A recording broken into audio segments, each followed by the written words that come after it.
here gathered together in thy name, do most humbly beseech thee to send down thy heavenly wisdom from above, to direct and guide us in all our consultation. And grant that we have in thy fear away always before our eyes, and lay aside all private interests, prejudices, and partial affections, the result of our counsel may be to the glory of the blessed name, the maintenance of true religion and justice, the safety, honor, and happiness of the Queen, the public weal, peace, and tranquility on the island, the unity and knitting together of the heart of all persons and estates within the same, in true Christian love and charity one towards another. Jesus Christ, our Lord. Amen.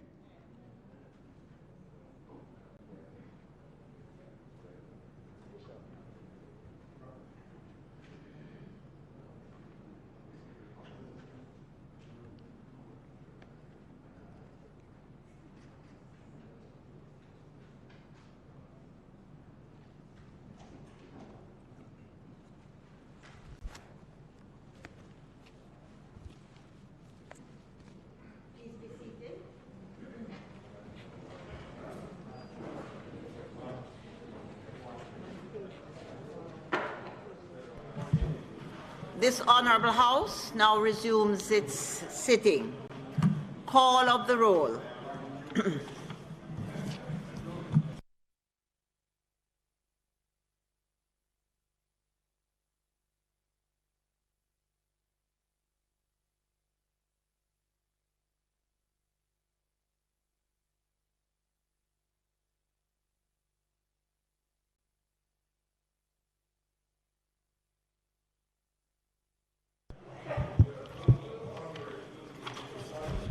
Mrs. Holness, Mr. Bartlett, Mr. Holness, Dr. Clark, Dr. Chang, Mr. Montague, Mr. Shaw, Mr. Samuda, Ms. Grange, Mrs. Williams, Mrs. Malahoo Fort, Dr. Tufton, Mr. McKenzie, Mr. Chuck, Mr. Vaz, Mr. Warmington, Mr. Hutchinson, Mr. Child, Mr. Green, Mr. Terrelong, Ms. Smith, Mr. Main, Dr. Dunn, Mrs. Cuthbert Flynn,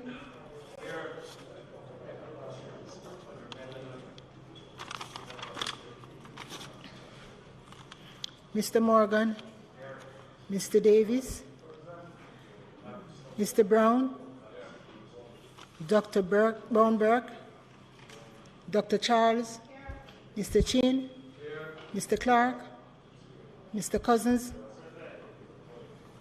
Ms. Crawford, Ms. Daly,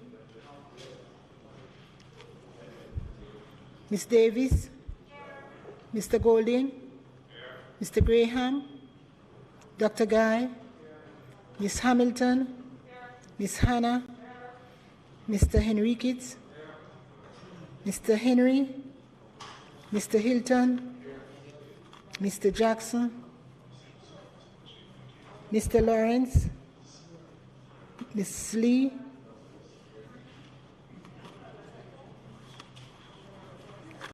Mr. Miller, Ms. Morrison, Ms. Nita, Mr. Paulwell, Mr. Phillips, Dr. Phillips, Mr. Robertson, Mr. Robinson, Mr. Sibbles, Mr. Slowly, Mrs. Vaz, Dr. Wheatley, Mr. Williams, Mr. Wilson, Mr. Witter, Mr. Wright. Thank you, members. Before we begin our sitting this afternoon, I would like to use this opportunity to introduce to all the members of Parliament our new legal counsel that has joined the parliamentary. She is Shani Cunningham, the lovely lady you see to my right, and she joins us with a wealth of experience. I understand she's dedicated to whatever she does, and I gather she's a patient and gentle person, which is a necessary requirement to working with all of us here in this house. So we want to welcome her to Parliament and to trust that in all ways her stay will be fruitful, prosperous, and so she will remain with us as long as many parliamentarians have served in this house. I want to welcome you and trust that your tour of duty will be worth the while.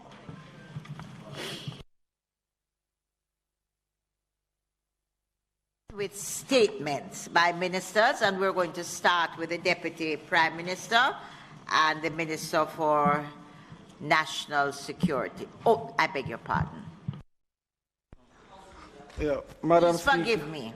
Madam Speaker, thank you very much for your kind indulgence, and I'd like to join you in welcoming our new legal counsel and to speak to the fact that we have been trying to develop the capacity of the House to respond more to the needs of members in terms of building our own abilities to do better oversight work.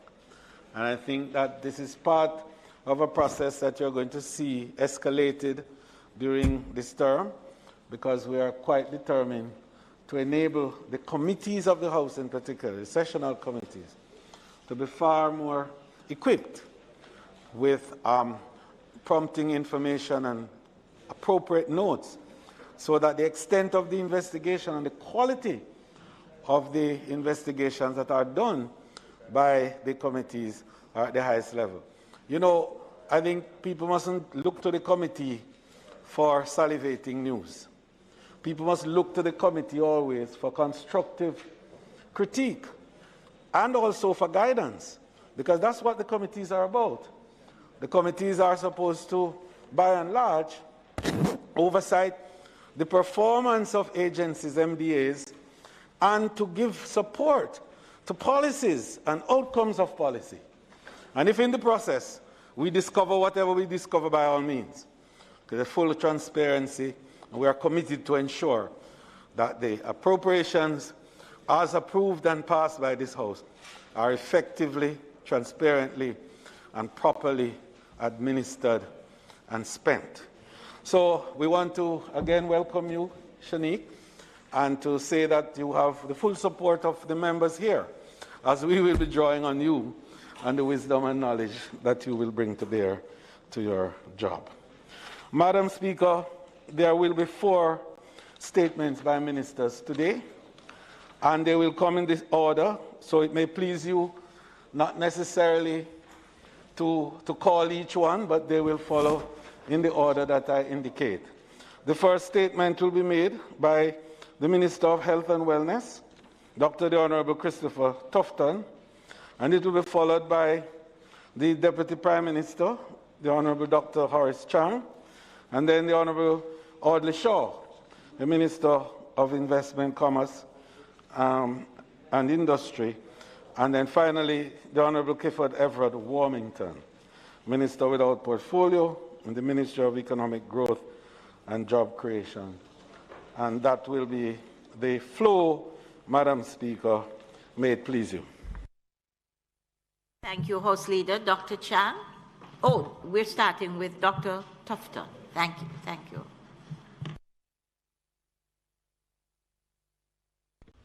Thank you very much, Madam Speaker.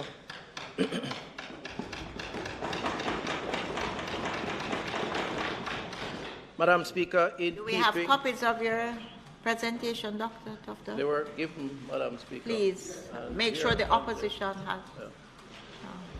Madam Speaker, in keeping with the Ministry of Health and Wellness's commitment to keep this Honourable House and the people of Jamaica informed of the latest developments on COVID-19, particularly on the availability of vaccines, I rise to share the latest information on the deployment of COVID-19 vaccines in the country.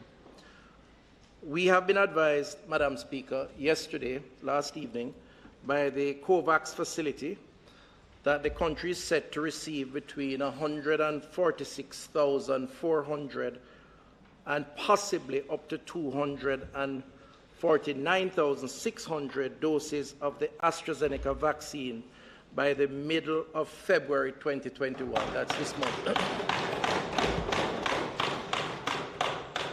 This means that some 125,000 Jamaicans, or up to 125,000 Jamaicans, could receive vaccines during the months or the latter part of February into March. This is 2021.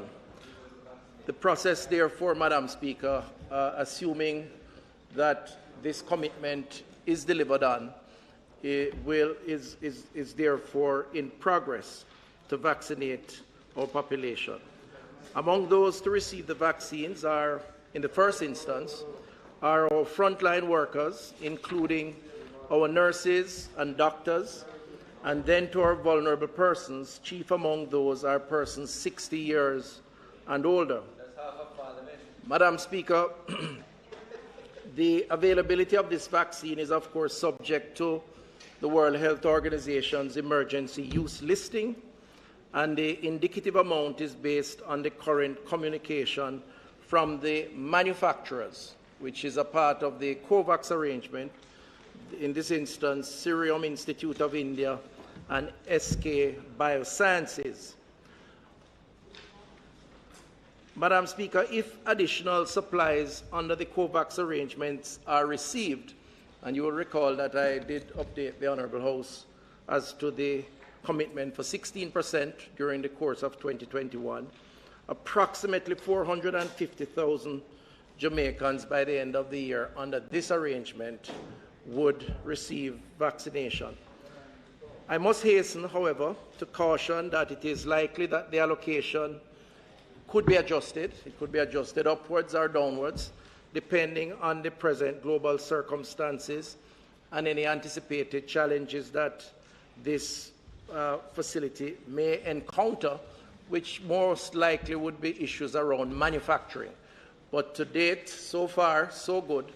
The commitments have remained true, and this latest correspondence that we received only yesterday is an indication of confidence in the process to deliver on the commitments that we have signed on to. Madam Speaker, there are several steps that we must action as Jamaica prepares to receive its first shipment of COVID-19 vaccines. Among them, having the necessary indemnity and liability frameworks in place in order to complete the agreement directly with AstraZeneca, as well as finalizing other procurement matters with the COVAX facilities management. Madam Speaker, again, our commitment has been to explore other options. It was raised, I think, by the opposition leader a few sittings ago that the 16% would certainly give us some protection, but not give us the level of protection, the herd immunity that we seek. And I just want to reassure him and the country that we are pursuing other options to support or complement what the commitments under COVAX. We have begun work in collaboration with the Ministry of Foreign Affairs and Foreign Trade to this effect. We have been in discussion, Madam Speaker, colleagues, with 5 countries and 1 additional facility, all of which are at an advanced stage of vaccine development. So, Madam Speaker, Jamaica has made a formal request to the CARICOM Secretariat for some 250,000 doses of vaccines as determined by the Caribbean Public Health Agency, CARPHA, from the 1.5 million doses allocated to CARICOM by the African Medical Supplies Platform, AMSP. This is part of the ACP countries, which we, through CARICOM, had negotiated a possible allocation, and the commitment is for a 1.5 million dose delivery, where Jamaica would benefit from some 250,000 doses. And those discussions, Madam Speaker, colleagues, seems very encouraging. That would be in addition to the 16% being committed under COVAX. Our late interest in the AstraZeneca vaccine from this facility, Madam Speaker, would be, the AstraZeneca vaccine would be the vaccine under this arrangement. India also has Covaxin vaccines available, and it will be making some 500,000 doses available to CARICOM. So that, again, is another additional amount from which Jamaica will benefit. We are, however, awaiting the approval of the WHO of the Covaxin and the notification of the amount that will be allocated from India for Jamaica. Madam Speaker, we have also indicated our interest in obtaining information on vaccines from China and Cuba. Both countries have engaged us in conversation, or we have engaged them, and they are both going through clinical trials for the development of vaccines and are at a relatively advanced stage as far as stage 3 trials. And I did explain what the trials represented that is contained in the vaccine plan for those who want to reference how far that is. We await further information on those vaccines as it relates to their officially assessed level of clinical efficacy and the allocation that could become available to Jamaica. We have also, Madam Speaker, colleagues, explored the option of obtaining the AstraZeneca vaccine from Mexico and the United Kingdom. The Ministry of Foreign Affairs and Foreign Trade has initiated dialogue with the UK government. I also met with the High Commissioner to Jamaica. Even as we talk with Mexico under our bilateral arrangements, with an option to approaching our negotiation through the intergovernmental machinery, the Community of Latin American and Caribbean States. Madam Speaker, our objective in doing all of this, whether COVAX or the additional possibilities, is to explore all the options, to expand the pool of vaccines being made available to Jamaica, so that as many Jamaicans as possible can be vaccinated. And this will help to slow the spread of the disease, of course, and reduce the severity of illness for our vulnerable population and the population at large. So there is a lot of work that is taking place beyond the COVAX arrangement. Madam Speaker, vaccination is a key component of our response to combating the COVID-19 pandemic. And in the coming weeks, it is important that we zone in our communications with our various stakeholders, including members of the public. Over the next 3 to 5 days, I will be meeting with the National Vaccine Commission, which is a multi-stakeholder body, which includes private sector, civil society, and others, and the National Coordinating Committee, which is the technical working group comprising of clinicians and other public health specialists. And these meetings will be held to finalize our plans to introduce the first set of vaccines to the country. The ministry will also convene a meeting, Madam Speaker, with private practitioners from across the island this Sunday, February 7th, and this is a virtual meeting, to discuss their role in the distribution of the vaccines, especially among the high-risk groups. Madam Speaker, we will also intensify our health promotion and communication machinery, beginning with a town hall meeting on Thursday, February 4th. This is this Thursday, to further foster trust of the vaccine, dispel myths and misinformation, provide factual and accurate information about vaccination, and hopefully through this process, gain public input in the vaccination strategies to be deployed. Madam Speaker, it's one thing to have the vaccine, and we are confident that we will get an allocation soon. The other issue, of course, is to overcome the barriers of resistance because of stigma, because of myths, because of lack of understanding or an appreciation for the process. And we understand that we have a role to inform the public and to provide endorsements and support. The clinical team and I will also, Madam Speaker, be available for interviews in the print and electronic media as we all work for acceptance and uptake for the approved COVID-19 vaccine in Jamaica. Madam Speaker, this for us is critical to, again, slowing the spread of the infection, reducing morbidity and mortality, as well as the critical component of rescuing our economy.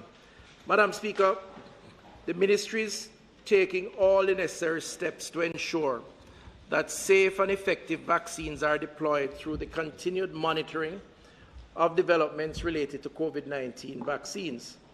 Our commitment remains to safeguard the health and well-being of every Jamaican, even as we continue to implore Jamaicans from all walks of life to play their part in reducing the spread of this disease. Let me state categorically, Madam Speaker, despite the hopes that we place in a vaccine as being the antidote or the most effective response to COVID-19, let me state clearly that COVID-19 is still a clear and present danger to our population, and until we are able to get this herd immunity from our vaccines, we have to continue to be cautious and observe those protocols.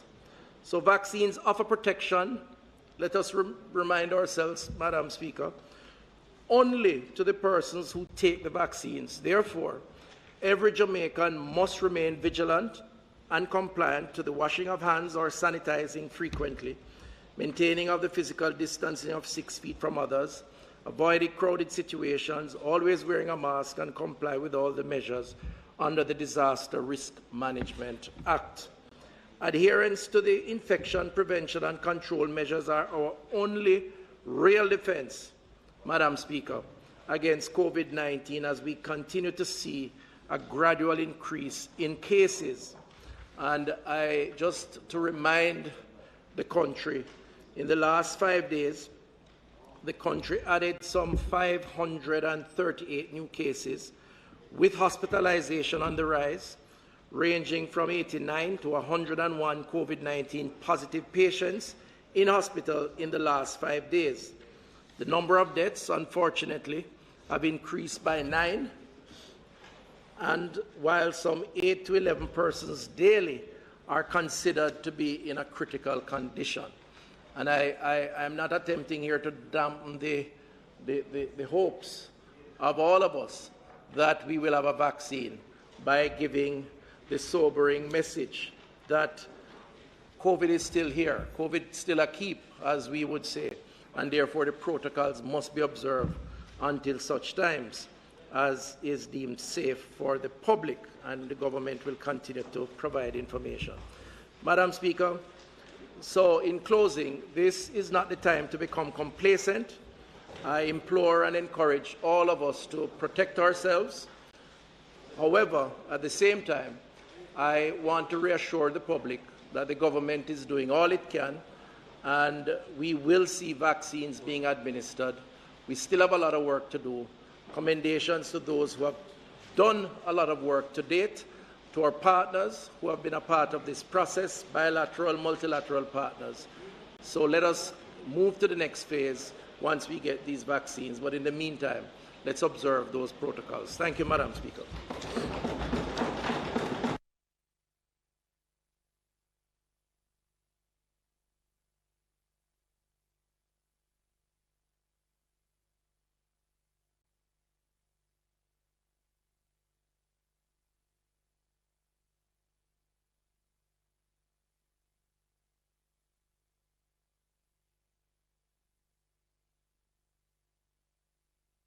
Thank you, Madam Speaker. Madam Speaker, I want to thank the Minister for giving the Parliament and the country the update on the latest development as it relates to the country's receipt of the vaccine from the COVAX facility. It is indeed a welcoming news, and I think, Madam Speaker, it would be even more welcoming had the Minister indicated that we would be getting more than what we would have been getting at the current at this particular point in time. But as I said, it is indeed welcoming that we are receiving it almost a month and a half earlier than it was originally anticipated to be here. Having said that, however, Madam Speaker, there are some questions that arise. And inasmuch as we are also concerned about the numbers of cases that we have seen 195, I think, yesterday, Minister, in terms of the positive numbers. We also want to endorse the caution that you have indicated to the country for them to be cautious and to take care and to practice the measures that are necessary to prevent the transmission of COVID-19. But as you have indicated by this document that you presented and 2 weeks ago, Minister, within it there are some matters arising that jump out at us right away. And one of them relates to the cold storage facility as part of the plan in terms of the logistics of getting it out. The ministry has indicated that they are going to be the procurement of those cold storage facility within the months of January, February, and March. It might be useful, Minister, if you'd give the country an update as to where we are with those, so that getting the vaccines a 6 week earlier than was originally planned, one would want to think that despite the fact that we have a history of vaccine storage in this country, that additional amounts are there so that we'll have storage for those that are usually used as part of the normal immunization program, as well as for this facility. The other part of it, Minister, relates to the timetable for the training of those persons. And I see by your presentation here that you are basically upping the ante in terms of the collaboration and the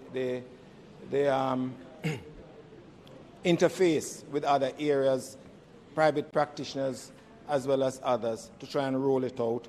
We just want to ensure that this is going to move at a pace which will see that the original timetables are, in terms of implementation, are met without any hiccups in the system. So we speak to the infrastructure and the rollout plan and the timetable. Minister, I know that in entering the COVAX facility, we were advised, and based on your presentation too, essentially what we were doing was hedging a price with PAHO WHO. Now that the AstraZeneca vaccines are coming out at $4 to $5 per dose, and similarly with the one out of the Serum Institute of India, which is the Covaxin around the same Covaxin around the same price, is there any likelihood, and I'm just asking because I appreciate the fact that a hedge was done, is there any likelihood that we will get more for the $10 plus US we are paying a dose, because it works out to about 40% cheaper now than we had originally anticipated based on what PAHO told us? Is there any likelihood that for that amount that we have invested, the country will get more vaccines from that facility? Minister, your presentation also indicated that, I think it was a PAHO study that was done, indicated that about 35% of the population were willing to accept the vaccine. And as a consequence of that, the rollout plan spoke to a public relations campaign, we spoke to behavioral modification and acceptance of the vaccine. Now that we are seeing it, and I'm reminded of today on a particular, very popular radio station, informal survey was done, and only 30% of those who responded say they would take the vaccine. The reality is that this particular program needs to move much faster if the anticipated benefits from the vaccine coming earlier is going to be had. Minister, we see where the numbers that are coming through CARICOM, and I'm happy that CARICOM is getting some from the African Union in terms of contribution. But you will recall that at the last, or the first, for this session, the Joint Select Committee on the COVID-19, we asked the question whether Jamaica has approached CARICOM as a unit outside of getting that contribution from Africa to source vaccine as a small block within a big country, in a big world, in that our numbers are greater and economies of scale would necessitate us getting possibly vaccines at a cheaper rate, but certainly CARICOM exploring that. You did indicate that approaches have been made. Can you indicate to the House where we have reached in terms of that? The numbers that continue to rise and the deaths, the unfortunate ones, are something that is of concern to us on this side, indeed all Jamaicans. And I will just close, Minister, by indicating that we here too feel quite distressed, dismayed about the constant relaxation by some of our countrymen of the social distancing measures, the masking, the physical distancing, and we will use this forum to appeal to our Jamaican citizens to continue to adhere to it. Because as you correctly say, as we all correctly say, this thing is going to take some time before it's behind us in terms of the control, in terms of reaching to that herd immunity, in terms of reaching back to a near normal, and not a new normal, but a near normal that we had before. Because that only the economy, education, the tourism sector, everything depends on us reaching a particular stage before we can achieve that. And the final point, Minister, final.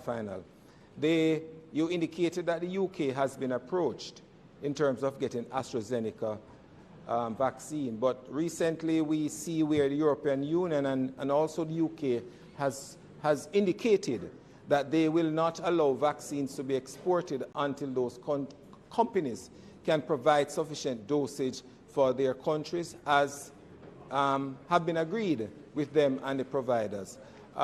In light of that, can you give us some idea as to how this particular hurdle will be circumvented? Minister, just one question. You want to answer this? Okay. Thank you, Member. Madam Speaker, through you. As I said in the presentation, the issue of more is one that we're pursuing. But I think it, as you have recognized, and maybe you should have stopped there, it is encouraging that we have started, and I think the country will be better for it. But as I had outlined, there are 5 other possibilities that we're pursuing, and some with encouraging signs. So I anticipate that we will make additional progress, and I'll keep the country informed as that happens. In terms of the infrastructure to handle the quantities that we anticipate getting in, cold storage being one, but there are others. There's the logistics chain of moving the product. There is the accommodation of the product in the respective channels, and of course the delivery of the product to the individuals, so the actual administering of the vaccine. That's a process, as we have outlined in the plan that we've been working on, but as you correctly pointed out, we are not strangers to immunization program, and therefore that infrastructure is in place, there is a requirement for expanding the infrastructure. But the numbers that we anticipate getting during the course of this month would be more than, the infrastructure would be adequate to deal with those numbers. So we're not worried. That's the report I've had. But I did say in my presentation I'll be meeting with the working group this week to see if there are any challenges. And my view is that we have to take a very collaborative national approach. If there is a need to engage and to partner with our private sector colleagues, that is something that we should explore. And that collaboration has already started, as you would have heard over the past week. And there is a lot of experience in terms of the logistics and the management and movement of delicate products within that space also. So I think we have sufficient capacity to deal with that. The same would apply for our doctors. You asked a question around training. Some of that has been taking place, but I think given the numbers, we have the capacity.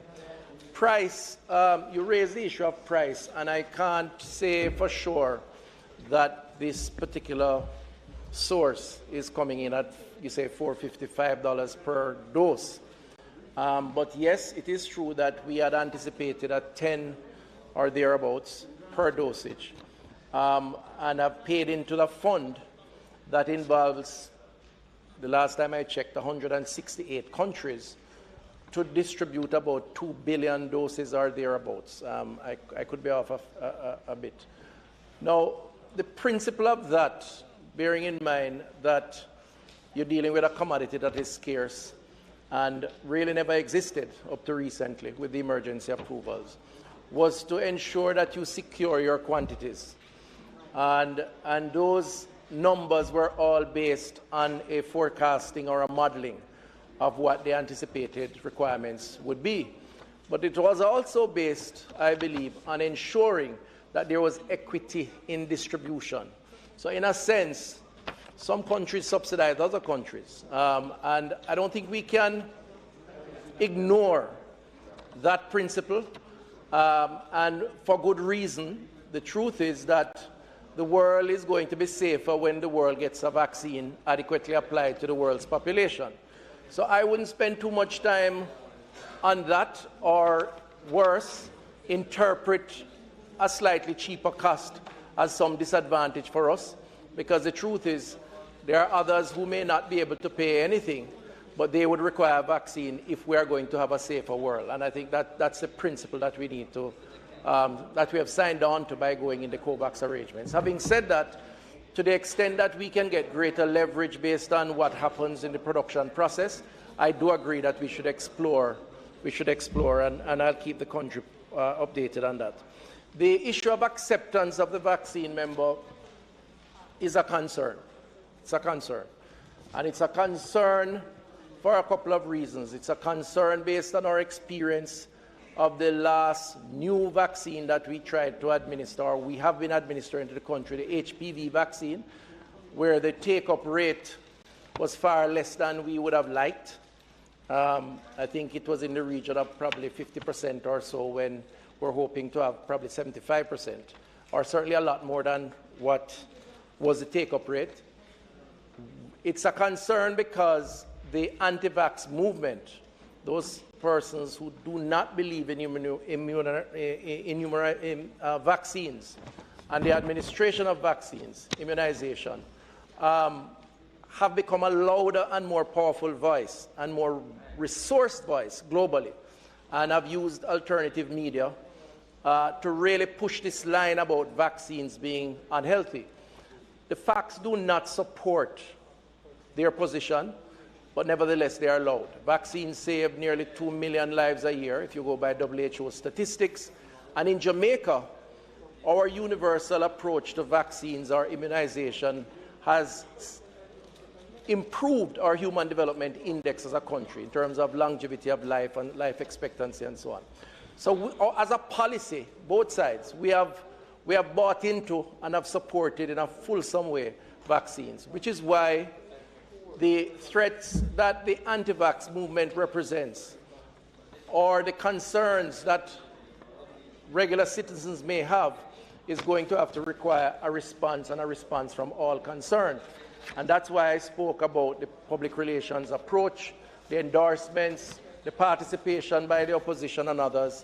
We're going to have to really push hard to get the numbers well above what this indicative number represents, the 35%. So I will not say it's not a concern, but the first issue was to get the vaccine.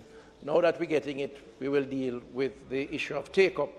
On the issue of the negotiations re CARICOM and the allocation of 1.5 million, from which we will get about 250,000 doses, it was a negotiated position involving the ACP group of countries. So the Caribbean was a part of those initial discussions to negotiate a quota. And it is from that quota that the Caribbean region would have gotten this amount, and from that amount, Jamaica was allocated that amount. So we have sought to negotiate as a region to benefit from that amount. And then finally, the UK.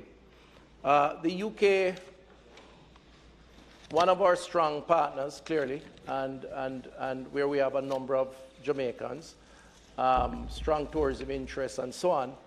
We have had very cordial and supportive discussions around how we respond to the threat of COVID-19, both from their end as well as ours.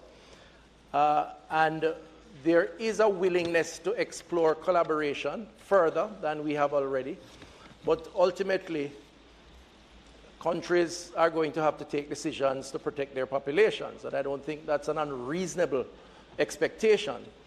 The position, as I understand it, is that the UK will reserve their allocation, first and foremost, for their population, and to the extent that they have extra allocation, then they will look to friendly countries and will make appropriate supporting arrangements. I don't think it's a position much different from our position, for the most part, even though we have not articulated it, but we have to protect our population. What they did say, however, in a meeting that I had with the High Commissioner and the team, including Foreign Affairs, is that they would be prepared to facilitate a conversation with the AstraZeneca UK manufacturing base, which is involved with Oxford and their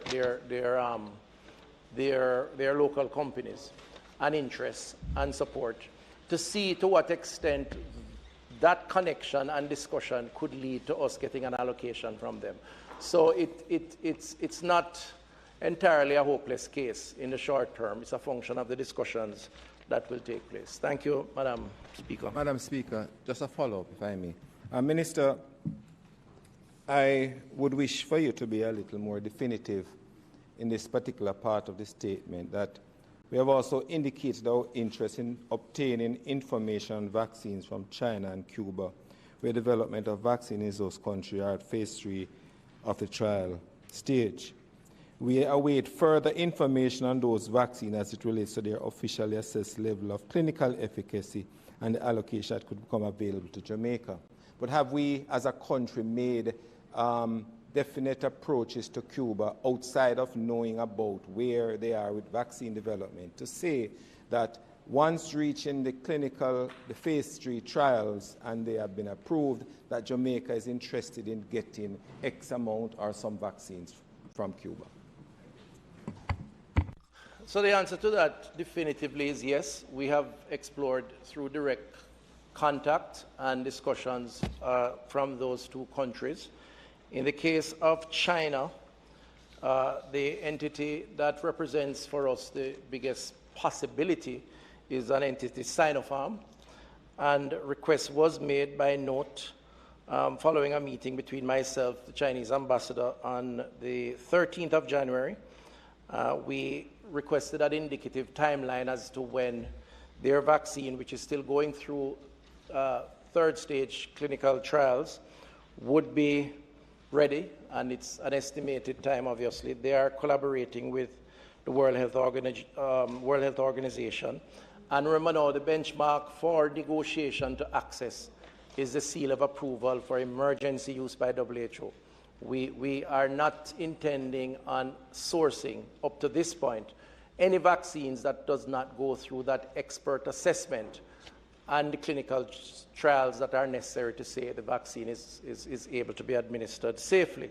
So that is taking place. And then in terms of Cuba, yes, I did meet with the ambassador, and we had a conversation. There was some requests for information.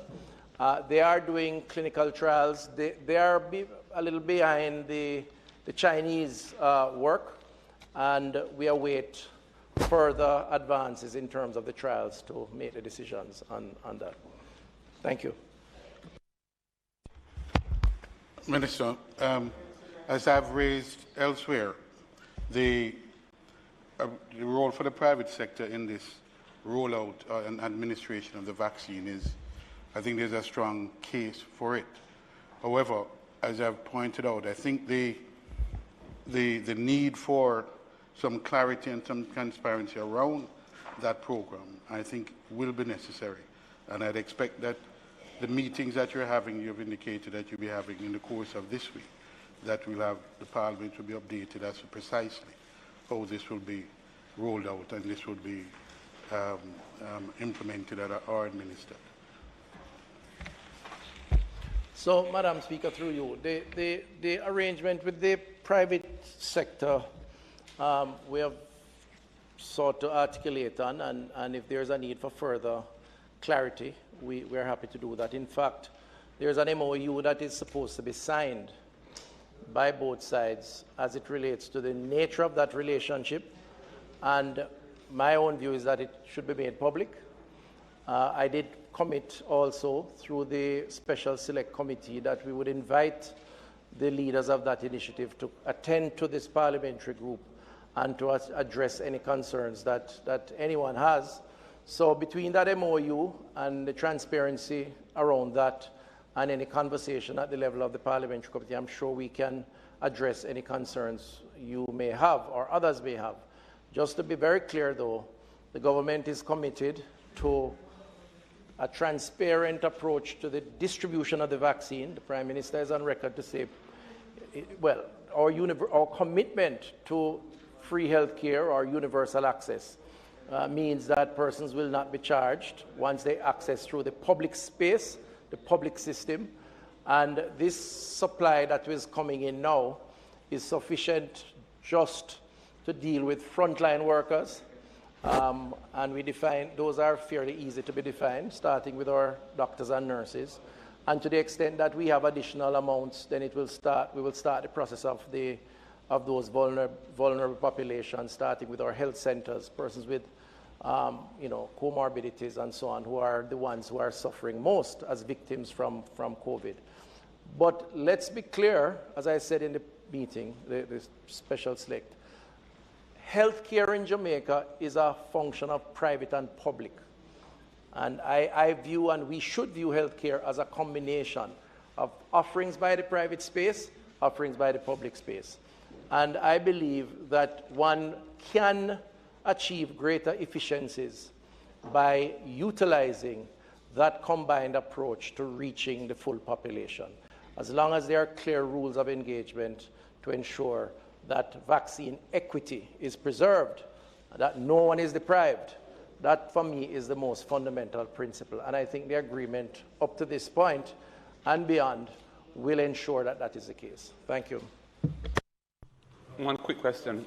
Minister, I thank you for your statement, and I'm happy to see that efforts are being made to expand the procurement beyond the COVAX arrangement and the 16% for this year. I wish you every success with that. I have a question for you, and it just relates to the procurement issue. In relation to the COVAX supply, your statement makes mention of communications from the manufacturers, being the Serum Institute of India and SK Bioscience. It also speaks to completing an agreement directly with AstraZeneca.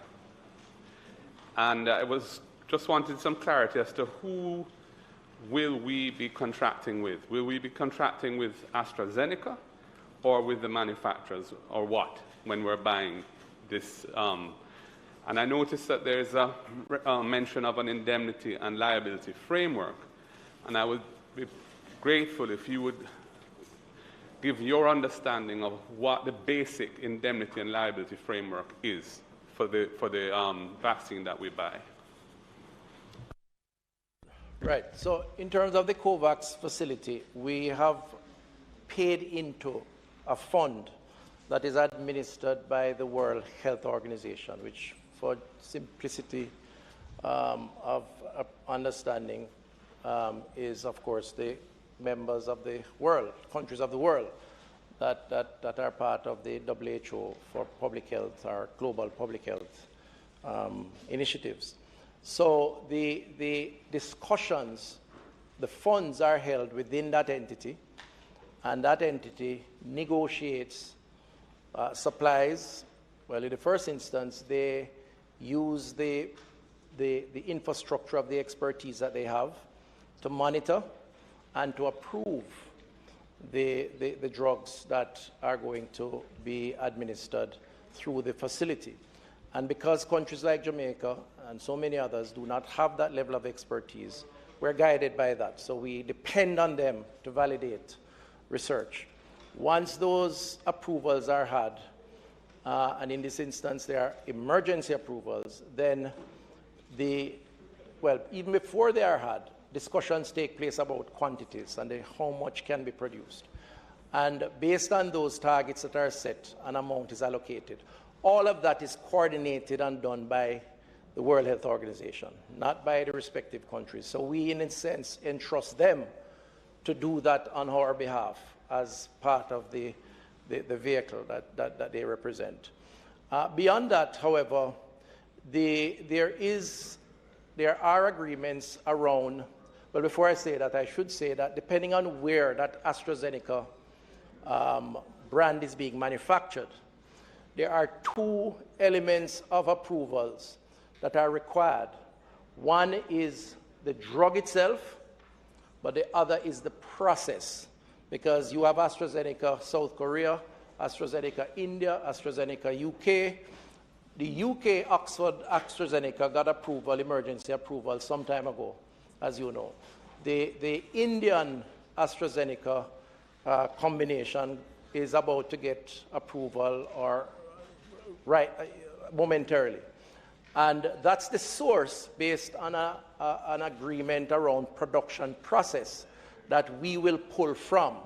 So it's relatively similar technology, but the production process also has to be authenticated. And WHO does all of that. However, as it relates to the indemnity, because it is emergency approval, countries, not just Jamaica, via the WHO have been asked to indemnify the manufacturer for any liability around the taking of the vaccine. And again, I say it's not a Jamaica, it's not a request for Jamaica. In other words, you wouldn't be able to get the vaccine if you did not sign on to that. And that is a position that has been relayed to us via the WHO from the actual manufacturers that have been given the green light to produce emergency sources.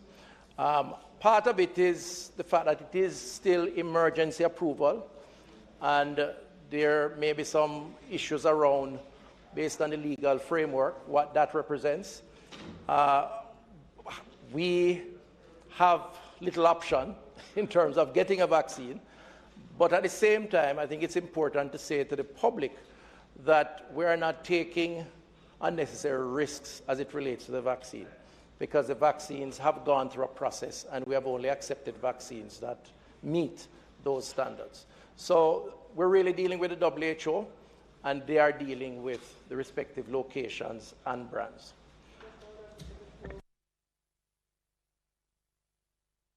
Thank you. Minister Shaw? Minister Shaw?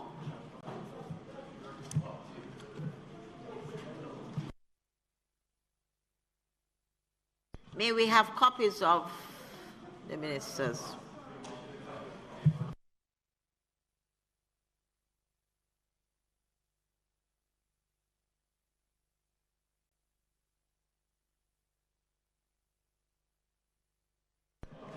There is a change. It is Minister Shaw. We're waiting. Dr. Chang will come after. Have the copies of Minister Shaw's presentation been circulated? Minister Shaw, can you hold for a minute until they circulate the copies? We have enough copies? Ask them for one. But when you're short of paper, Mr. Don, one, please. There's no shortage of paper. The minister had his copies here. Carry them up. Carry them up.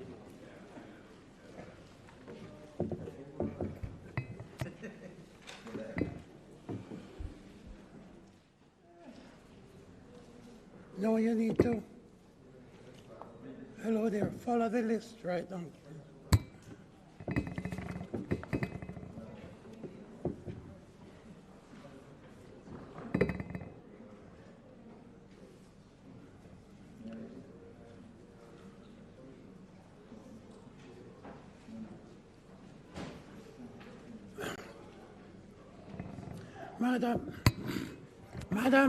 Madam Speaker,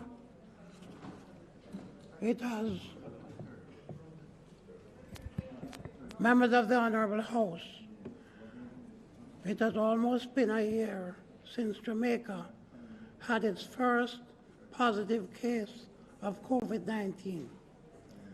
Like the rest of the world, we have been experiencing significant fallout in our economy as a result of the pandemic. This has dealt a huge blow to many of our sectors in the productive areas of the economy, our micro, small, and medium enterprises. This afternoon, Madam Speaker, I'll provide to this Honourable House a brief update on some of the initiatives that the Ministry of Industry, Investment and Commerce has undertaken to support the fight against COVID-19 and to help cushion the impact on the sector. The Ministry fully appreciates the challenges that the manufacturing sector faces, even as we push to get past the lingering impact of COVID-19. The government is placing particular focus on the manufacturing sector as part of the economic recovery strategy. To this end, we have established the Manufacturing and Export Growth Team, which is co-chaired by other private sector representatives and the Minister of State in my ministry, Honorable Dr. Norman Dunn. The team, which comprises government and private sector leaders, has the key responsibility to ensure the development, monitoring, and implementation of key strategies to increase the contribution made by manufacturing and export sectors to the economy. Jamaica Promotions Corporation, JAMPRO, has also been mandated to identify areas for investment in agro-processing, cosmetics, packaging, medical cannabis, personal and protective equipment, and medical disposables and light manufacturing, among others. We fully recognize that a strong manufacturing sector creates a clear path towards economic prosperity. We have moved to implement measures to grow the sector and to strengthen its resilience. We have also sought to enhance the landscape for doing business through several initiatives, some of which were already ongoing, but which became more urgent due to the effects of the pandemic. Madam Speaker, the Ministry is also pursuing the initiatives under the National 5-Year Manufacturing Growth Strategy, which targets the achievement of $81 billion in manufacturing output by 2025, and an annual average growth rate of 3% over the 5-year period. Among the main components, improving workforce productivity, as well as increasing competitiveness and innovation. Initiatives are being pursued under the Trade Facilitation Reform Program, which will also be key in the economic recovery effort and to facilitate ease of doing business. We have seen the transformation of the Jamaica Single Window for Trade, J-SWIFT. It is a one-stop shop designed to enable traders and their representatives to transact all business engagements online through a single portal that allows access to the services of all cross-border regulatory agencies, reducing the time and ultimately the cost of doing business. Over 8,000 applications have been processed since the system was fully implemented in June of last year. Madam Speaker, on the 21st of January this year, last month, the Ministry, in partnership with the Jamaica National Agency for Accreditation, JANAC, launched a pre-accreditation approval program called PAC to increase stakeholder confidence in Jamaica's COVID-19 testing capacity, assuring sustained quality health care outcomes to strengthen the national COVID-19 prevention and containment strategy. Madam Speaker, this initiative features a joined-up government approach with the Ministry of Health and Wellness and the Ministry of Tourism to provide reliable COVID-19 testing services to meet the market needs for over 60,000 COVID-19 tests daily and reduce uncertainties associated with overseas travel. JANAC's international recognition for the accreditation of medical and testing labs will provide the assurance that the results generated by these entities can be trusted, Madam Speaker, thereby facilitating trade and protecting consumers' well-being. We are encouraging all testing labs to embrace the facilities of JANAC to become accredited through this important initiative. As Minister, I have tasked the Consumer Affairs Commission to scan the external environment to ensure that the various testing facilities are published antigen tests, PCR tests, and any other approved testing are appropriately priced so that consumers have access to affordable, essential medical diagnostic services. The Consumer Affairs Commission conducted a recent market surveillance exercise for approved private sector laboratories testing for SARS-CoV-2 in Jamaica as of January 26 last month. The details will be published in major newspapers later this week, Madam Speaker. Through the Consumer Affairs Commission, We have also taken several actions to protect our consumers. The agency has increased market surveillance and public education. They have increased market surveillance by 45% during the period of the pandemic.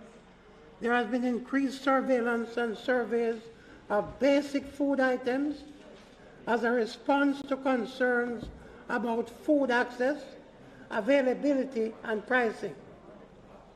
The agency has also conducted 12 sanitation and hygiene product surveys of masks, hand sanitizers, gloves, disinfectant, antibacterial soaps for the period March to November of 2020.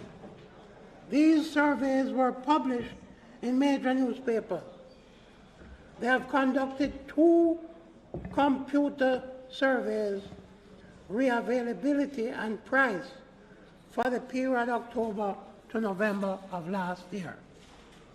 The agency has also, Madam Speaker, heightened public education to report excessive pricing, hosted 2 virtual meetings with the distributive trade to ascertain adequate food supply and capacity during lockdown period. Through the Bureau of Standards, we have also strengthened our standards development and product testing arrangements to ensure that the products entering the Jamaican marketplace meet the required standards. In response to COVID, the agency has issued a call for manufacturers and distributors of infrared thermometers, as well as individuals and companies using these thermometers, to submit them for calibration and accuracy checks. Calls have also been issued to manufacturers, distributors, and importers of hand sanitizers to take in samples of the products for testing, and we urge the entities to respond to those calls. And as I am about to wrap up, Madam Speaker, through the National Compliance and Regulatory Authority, NCRA, we have strengthened the inspection, monitoring, and enforcement activities in response to the pandemic. As of January 31, last January here, 2021, there are 68 compliant hand sanitizers currently on the market.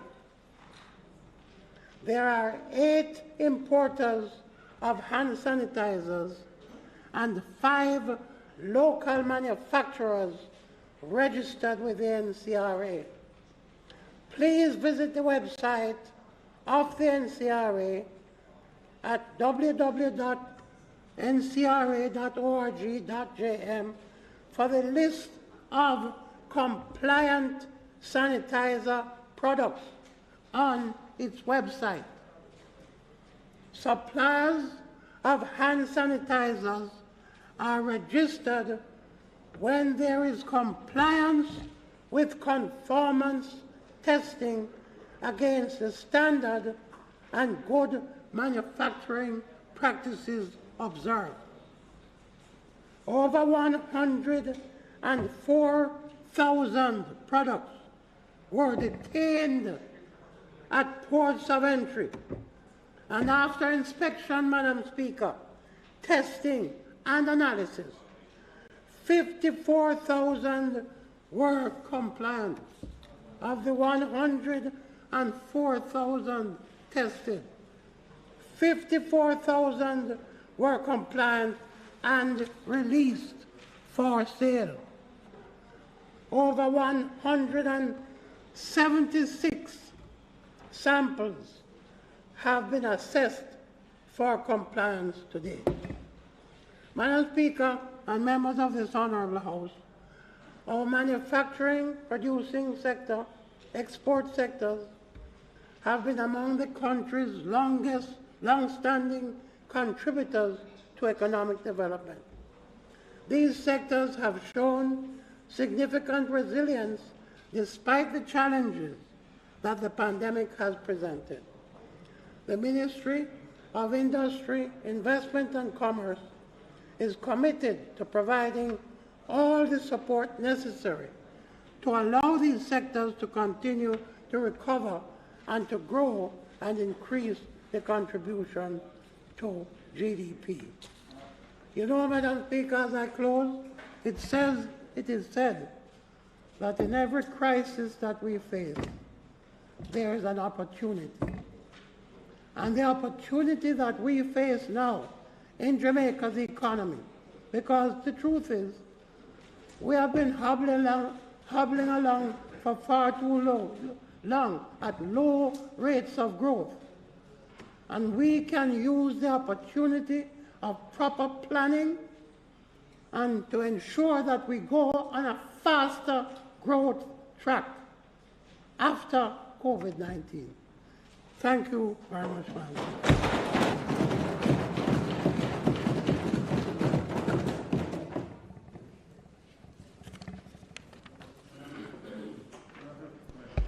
Madam Speaker, let me say to the Minister that when I saw that a statement was to be made today, having not heard for some time what was happening with respect to the role of the Ministry of Industry, Competitiveness, Industry, Commerce, and Investment and Commerce in this period, I was really looking forward to something very substantive. The statement here, I must say, is really remarkable for the absence of a lot of detail, of any detail. It makes some general points about initiatives that are being done without saying what those are, so that we can comment on them in any effective way. So, for example, the manufacturing sector, reference was made to the MSME sector without saying, other than what we already know that has been announced in terms of measures taken to assist the sector, whether it be a credit arrangement or a care package. We have heard nothing in addition to anything that has already been said. I thought that this would be an opportunity for the ministers to say what other initiatives have been taken with respect to the MSME sector. Likewise, in the manufacturing sector, reference is made to establishing the manufacturing and export growth team that is co-chaired. And I'm not clear, Minister, what exactly is the mechanism, because it says there's a co-chair between the Minister of State and it says here other private sector representatives. I don't know exactly what that is. If you could share with us, because that's an important mechanism that we'd expect to be monitoring the growth strategy, and indeed a document that we've long called for quite some time. I noticed that it's been laid on the table. I certainly have gotten a copy of it, which is the COVID-19 Economic Recovery Task Force, Rebuild Jamaica. I would expect I suspect that will have a lot more detail in it than what we are hearing today. So I don't know if this is a companion document, but the statement by itself is really remarkable for what it has not said. So I'd like some clarity on that mechanism to say exactly what it is, how it intends to operate. Also, I'm very pleased to see that the infrastructure that are in place to ensure effective monitoring, such as the Consumer Affairs Commission, the Bureau of Standards, and the National Compliance Regulatory Authority, that they are in fact playing a critical role in the oversighting of the sector and what is taking place to ensure consumer interests are protected in that regard. With respect to the Bureau of Standard, Minister, you mentioned that the thermometers that they're subjected to calibration, but the matter of standard goes in this period goes way beyond calibration of thermometers. Matters such as the Weights and Measures Act and what role that is playing during this period. I think it would be useful to see how those tools are being utilized during this period. And just, you made reference to the fact that some 104,000 products were detained at the port of entry. And after inspection, 54,000 of those were approved. Without assuming, and I don't want to assume, that those that were not approved of, that they were disposed of in some kind of way, and that they wouldn't find themselves in any way on the market. So, but again, Minister, I presume the budget debate is coming up. You leave quite a bit of the details for that, I suppose, but it would have been good to hear some of the details here today.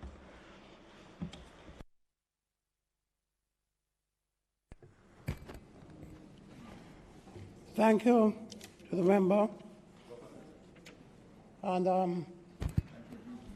I must say that that my good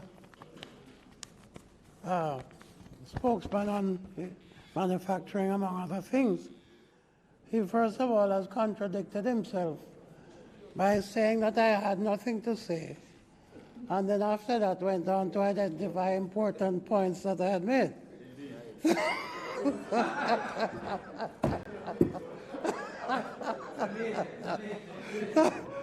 So I just want to point out I'm deeply appreciative of the contradiction. Well, let me just say, though, seriously, that, you know, the Prime Minister had delegated the Economic Recovery Task Force, which was chaired by the Minister of Finance, and I chaired two subcommittees, manufacturing being one of them.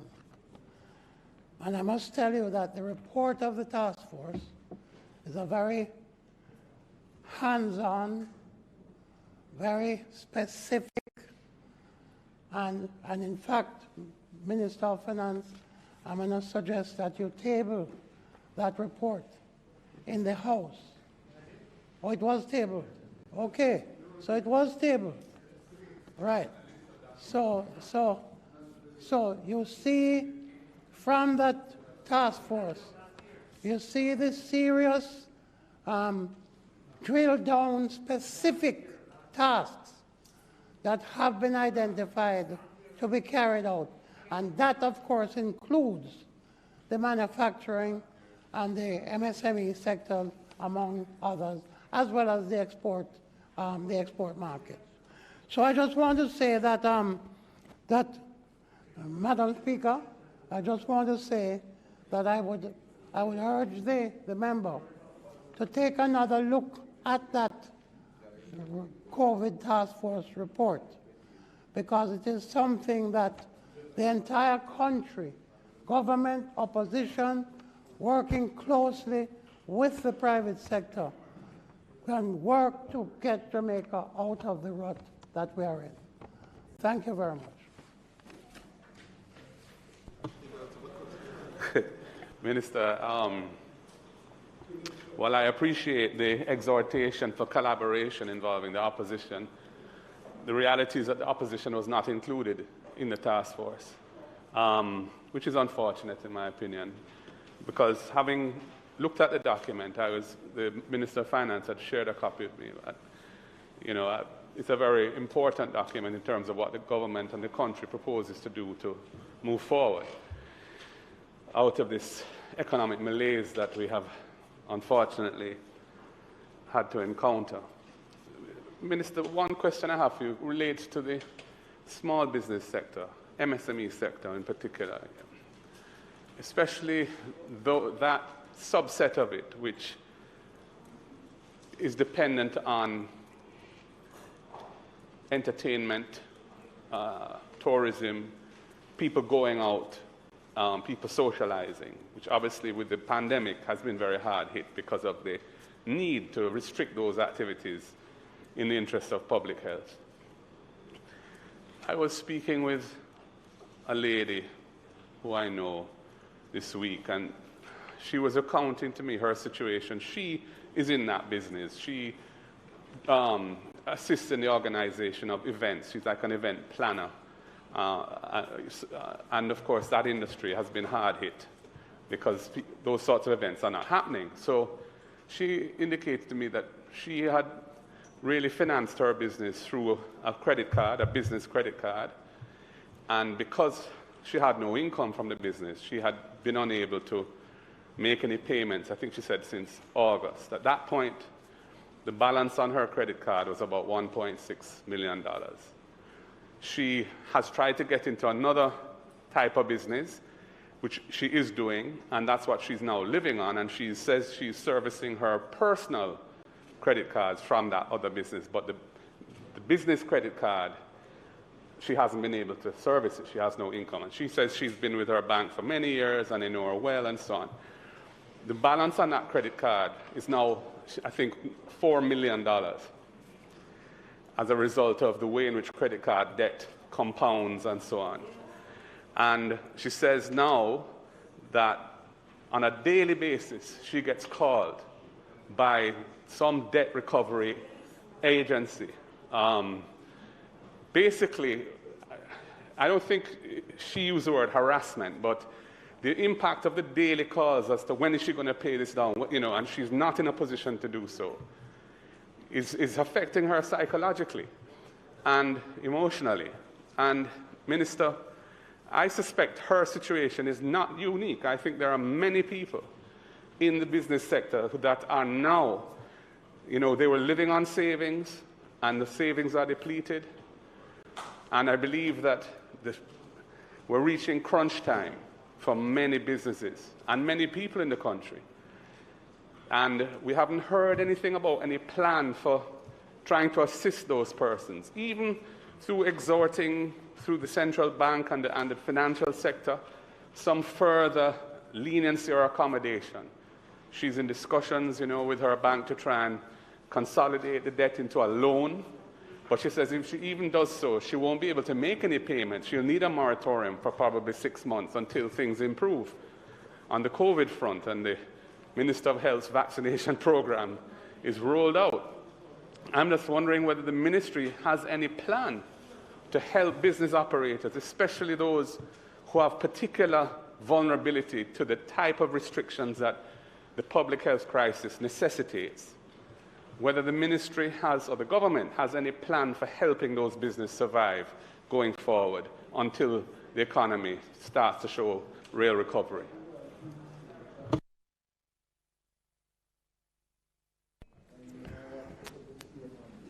Well, let me just say to you that your question might be more appropriately directed at the Minister of Finance.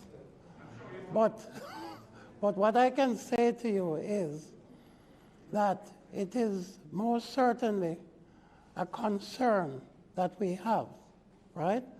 Remember that the MSME and small and medium businesses have always been,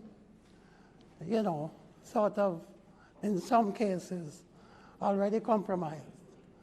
And this situation, obviously, has made things much worse. In terms of my own ministry, we are taking certain steps, such as working with the Jamaica Business Development Company, trying to channel more resources into them to reach out to more MSMEs. We have also set up small business groups in parishes across the country. We have 3 more to set up, and if the Minister of Finance approves it in the budget, we'll be able to do that. But I think that it is something, I'll give you the undertaking as leader of the opposition, that it is something that the Minister of Finance and I will need to have some further and deeper discussions on, because there's no question, and it was inevitable, that all that's happening now would have led to the kind of impact that you have described. So it's time for us to think out of the box, time for us to be creative, and everybody has to try and meet halfway to see if we can, in an orderly and effective way, come out smoothly out of this crisis. Thank you very much.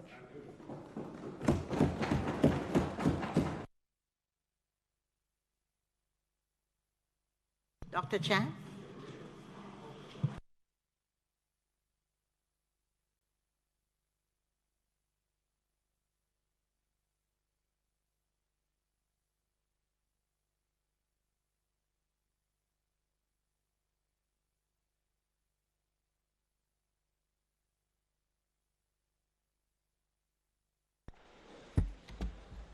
Madam Speaker,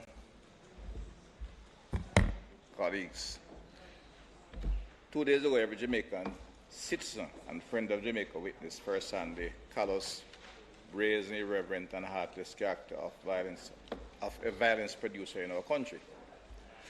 The national shock and outrage that resulted from the horrendous manner in which Mistress Low Garwood was gunned down signals that even in the face of these heinous crimes, the majority of Jamaicans are still a people of compassion, of respect for expression and freedom of expression of faith, and of genuine concern for our neighbors.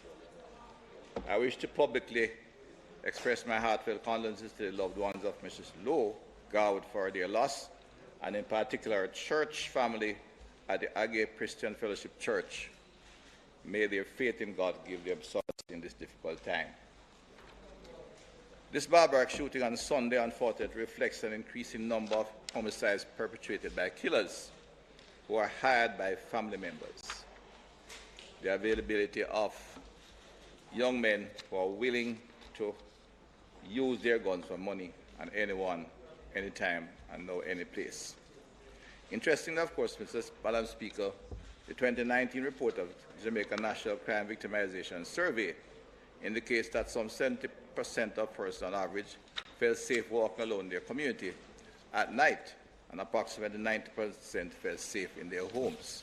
And I think 97% at this point felt safe in churches.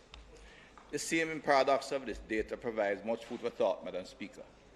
We have been experiencing well over 1,000 murders for the last 20 years. It goes up and down, and we may debate the numbers, but 1,000 murders is an unacceptable and concerning number for any citizen. It runs well over 40 per 100,000.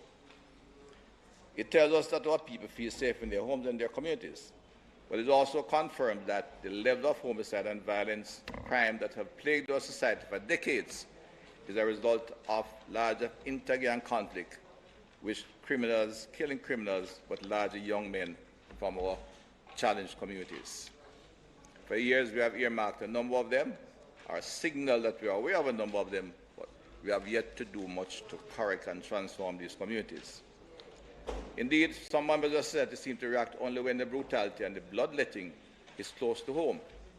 This government, however, will not allow this level of violence and mayhem to continue anywhere in our society. We will, Madam Speaker, protect all Jamaicans. We value the lives and respect the lives of every single Jamaican citizen. We will continue to invest in building police capacity and giving them the tools and resources to effectively and sustainably break the back of crime and violence in our society. But we will also continue to pursue strategic social investments within the inner city and vulnerable communities in order to provide hope to these residents and to our young men in particular. I have noted that the report from the Inter-American Development Bank ranks Jamaica as number 1 in homicide across the region. But it is noticeable that countries ranked below Jamaica, and we have been in the top 5 for a long time, have implemented special security measures on many occasions, measures that we have not adopted. In one example, Madam Speaker, for every 100 murder committed, the police kill 101 in response, and they fall below Jamaica. Certainly not a policy we will in any way seek to pursue or adopt. but it sends a signal as to what others are doing to achieve some numbers, which have socio-cultural problems like us. Our society has not yet signaled readiness for these types of extremism, of course, such an extensive period, such as in other issues, such as extensive periods of incarceration, because that's a fact of life in many of the Caribbean countries, who may have a similar history to us, but not the kind of culture that is characteristic of Latin America. But they have set about to institute some very long periods of incarceration. Indeed, a review of the data suggests that even a place like the Bahamas has twice the percentage of incarceration we have, much higher than Jamaica. But Belize, the same thing, and Honduras, a similar situation. In fact, we have one of the lowest rates of incarceration in the region. It's also of interest that among the inmates, Jamaica has the highest percentage who have received social support prior to going to prison. There are a number of other interesting facts. I won't go through all of them. The presentation is also true because I'm raising this because a lot of times we get a lot of individuals of standing who prescribe easy solution. Why don't we do it? Why not we doing that? And this is the problem. Without examining data, because if we're going to overcome the challenge we have to begin to focus on the data and approach in a very diagnostic manner the solutions. For example, among the countries, including the Caribbean countries, we have the lowest rate of abuse of people pre-incarceration, including child abuse. That includes Bahamas, Barbados, and Belize. That's the report of the Inter-American Development Bank. It's a report that we should pay attention to and look at. Madam Speaker, the horror of Sunday's attack and in murders committed over the month of January have shaken our society. Notwithstanding to again look at the fact it is the horror of the events and the character of the inter-gang violence where multiple shootings took place, but it is not a major variation from the curve in the last 3 years. Indeed, they have had one, well, I'd rather give the exact numbers, in one January period when the last high period of 2018, right after the first state of emergency, went to 143, then to 101, back up to 120, and 131.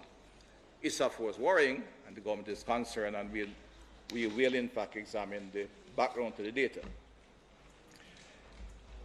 But the path has been fairly flat, which is our first objective. We intend to ensure that we go on a declining path rapidly.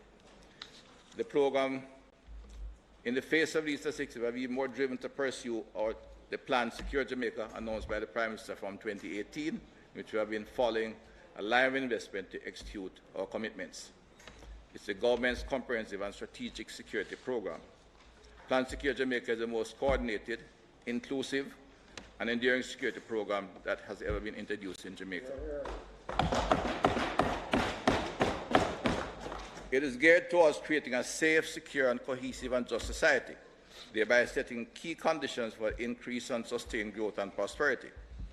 In furtherance of this goal, the efforts are centered around 10 strategic focal areas and supported by 6 strategic objectives which we have delivered on, all of which we are delivering on at this time. They include strengthening the national security architecture, which is the responsibility of this ministry, and I will briefly, I've gone through them before, I'll briefly go again because, up to a week ago, one of the major writers made a comment that the commissioner must go fix 12 police stations and just let things ride in a very cynical way, when in fact this government has introduced a major reconstruction and rebuilding of our police stations, announced, articulate, and funding. It was bounded, Madam Speaker, but critically in this, it was done on the basis of an engineering survey of all 186 stations there. It wasn't done by virtue of my friends here calling on me and saying, my station bad, I must go fix it. And if you fix it, I will get some more votes in September. Nor did I reject anyone from that side calling me. Every single station was reviewed by an engineer, commissioned by the Permanent Secretary on a contracted basis, who gave a report indicating the level of disrepair and damage. And out of that, we are rebuilding, we are demolishing 20 stations. And we are making major repairs to others to make them far more user-friendly to the communities. The other goals mentioned: strengthening the criminal justice system and other ministry, enhancing youth and community development. Will come to again as we seek to bring a whole of government approach to the issue of social investment, protecting and securing our borders, maritime space and key sectors of the economy, strengthening national integrity systems, and I'd like to comment on that briefly, increasing and sustaining public support for law enforcement and public order. Of course, on the issue of corruption, it is often repeated that unless we fix corruption, crime will continue. And this government has done extraordinary in committing resources to the integrity framework. The projected cost of implementing Plan Secure Jamaica total, of course, about $1.2 billion over 7 years.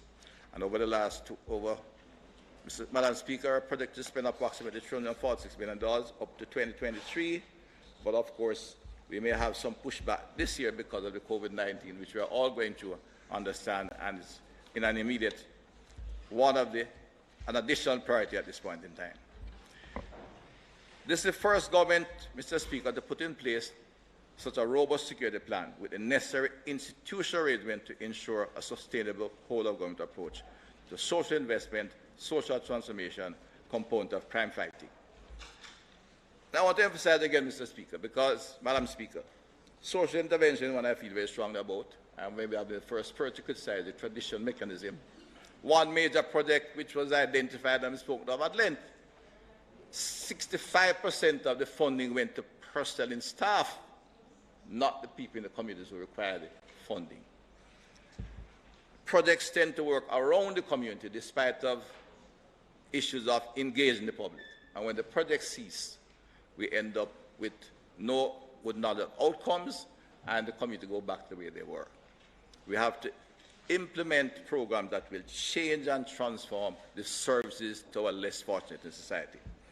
And this is being enhanced, Mr. Speaker. In short, to ensure this happens, we have created a citizen security business group, which involves every single ministry and relevant agency of government, to ensure that we, based on socio-demographic data, will monitor and hold accountable government agencies as we execute programs in these challenged communities. At the same time, there is the Citizen Security Secretariat, which will monitor all of this on a full-time basis, and we have established a Citizen Monitoring Committee to emerge from the consensus group. And again, Madam Speaker, I pause on this because it's the first time, as confirmed by research, that we'll be entering social investment with evidence-based data. A lot of nice things going on forward, and I didn't say that. Read the research by the Capri Group, which went to an extensive work on guns and gangs in our community. A very good document to look at for those of our interest. Our strategic investments since 2016-17 has significantly improved the efficiency of the police. And so on, because I have made some comments, I have stated our investment. And while we recognize no single tool to reduce crime violence, it is a number of events and of activities and processes and additional legal framework. But we have been approaching all of them. Again, I hear, where's Jamaica? Jamaica is up and running. It's in Kingston, corporate area, Spanish Town, Maypen, Mandeville, Montego Bay, Negril, Ocho, all our major centers, urban centers, and is being expanded to smaller centers. We'll be a bit slow this year in this number of small townships in central Jamaica in particular, but we'll be in St. Elizabeth before halfway out. Gale, Spalding, Cristiano come on next feature, right? We, Mr. Speaker, as a government, are delivering on our commitments to strengthen the security forces. Communication is no communication. At a considerable expense into the police microwave system was working, that police stations and police patrol cars could talk to each other. It was not so when we inherited the government. Renovating position of Rock I refer to. The Jamaica cameras up. The police technology, the formation is now a year and 2 months old, involved not only in installing the relevant technology, but providing the support required that the entire police force will benefit from a new approach that can ensure effective facilities maintenance, effective fleet management, and of course, data case management. So the big book will go. It cannot be something to buy off the shelf. The software has been examined, decided, and the relevant hardware and software ordered and to be installed under our security strengthening program during the course of this year. Rapid, in the terms of institution, rapid response teams, SWAT teams, special ops teams have been set up. Border control with the MAC Brigade and JDF is fully established. And as a result, we have more gangs in courts, we have expanded our training facilities, and we now, as I said, have a series of specialized branches. I want to mention, of course, too, the QR units in the urban centers. The first major one was established in Montego Bay. As a model, we'll expand to other urban centers. The QR team in Montego Bay, after establishment, we had an average of 66 homicides downtown Montego Bay in the Days District. With the establishment of the QR team for the year, it's down to less than, it's now 12, and it's going down. And I could continue to identify the many programs being established to improve the efficiency of our police force. Mr. Speaker, Madam Speaker, there are a number of cases that need to be drawn. Just for example, we'll see that the time between committal of criminal events and apprehension is rapidly decreasing. There are a number of examples. There was a shooting on Bottom Road in Montego Bay. In 7 minutes, we had the criminals in Norwood, arrested, charged, identified and charged. Jamaica, I played a role. Murder committed in Frankfield by men from Kingston, they're apprehended on the way back at the toll booth. Same day, within hours. Jamaica, I contributed to that. We had criminals in St. Elizabeth. They're shooting someone, they're apprehended at Gutters on the way back into Kingston. Phoenix Avenue in Kingston, within minutes, demonstrating the ability and commitment of a police force, but certainly given the tools, they will effect the job. Of course, a key part of the entire process of transforming the JSF into a modern professional unit is a modern legislative framework. And I'll accept, Mr. Speaker, Madam Speaker, we have been a bit slow on that issue. But we have indicated clearly to the Crime Consensus Committee that I have engaged in extensive discussion with the Minister of Justice, who has responsibility for elements of getting legislation done, and the Attorney General Department, and reorganize our own policy team, and we are now pursuing aggressively and will ensure that a suite of legislation will be brought to the House this year, starting in this quarter, including the Firearms Act, a new Firearms Act, the amended anti-gang which we have gone through in the House, and the final regulation on the MOCA.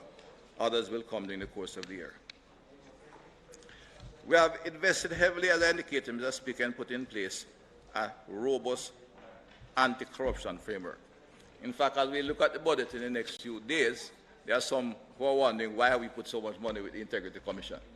This government is not only talking, we are committed to creating the institutions that will deal with corruption, as we are with investing in the police to give us a robust, strong, and effective law enforcement agency.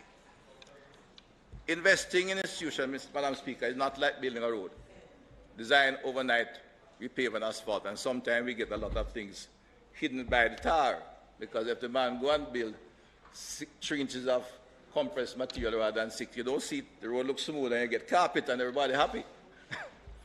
When we are building institutions that are designed to effect law enforcement, deal with anti-corruption, have high-quality investigative capacity, it takes time to procure, to plan, procure, otherwise. For example, Madam Speaker, we are now in the process of introducing the quick response team in the corporate area. Despite of the incidents in the last few weeks, we're not going to rush to put the bikes on the road. The men are being trained, and they will complete their training before they are put on the road in February. We're not a reactive government, we are a prescriptive government. In fact, the expert will tell you that in business and in particular in social services, the reactive response is the least productive. And at the top of it is the prescriptive response, in between the other things. This government has chosen to do the prescriptive route, that it takes time. We get the data, we look at the data, we plan and we respond appropriately rather than reactively to give an impression out there. The signing of the National Consensus on Crime signaled our commitment to a collaborative approach to addressing crime. An agreed position among the members of the consensus, of course, I should remind this House, is to support the use of military as permitted by law in geographic areas where homicide rate is above 32 per 100,000. That is 2 times the regional average, where the level of violence supersedes the capacity of Jamaica's constabulary force, and the Commissioner of Police, along with the Chief of Defence Staff, agreed to its necessity. I may need to repeat that so the country can remind it's an agreement. I'm not sure if my colleagues, my friends on that side still hold to that particular commitment of ensuring that in areas where homicide exceeds 32 per 100,000, it is necessary to have extraordinary measures in place. We agreed to the special security measures needed in such instances in order to cut the homicide rate and restore a sense of calm and control in these areas. Social investment is taking place, but will take time. Security investment and special security measures allow us to create a holding position necessary to social transformation. As a people, Mr. Speaker, Madam Speaker, my apologies again. Our ire and our sense of repulsion and our collective action should be targeted at the criminals who plague our society. Not at the men and women of the Jamaica Constabulary Force from time to time, who daily stand in the front line of our defense. The government is making major investment through Plan Secure Jamaica to ensure that our security forces can create a safe environment in an attempt to prevent criminal violence, to respond to unexpected events such as the sudden gang shootings, and protect the rights of all Jamaican citizens. All Jamaican citizens. Our collective action as parliamentarians must be to support the efforts of the police, support the measures that give additional powers to the work of the police, to approve bold and innovative laws, policies and regulations for improved security, and make the investment necessary for national security to overcome decades of neglect.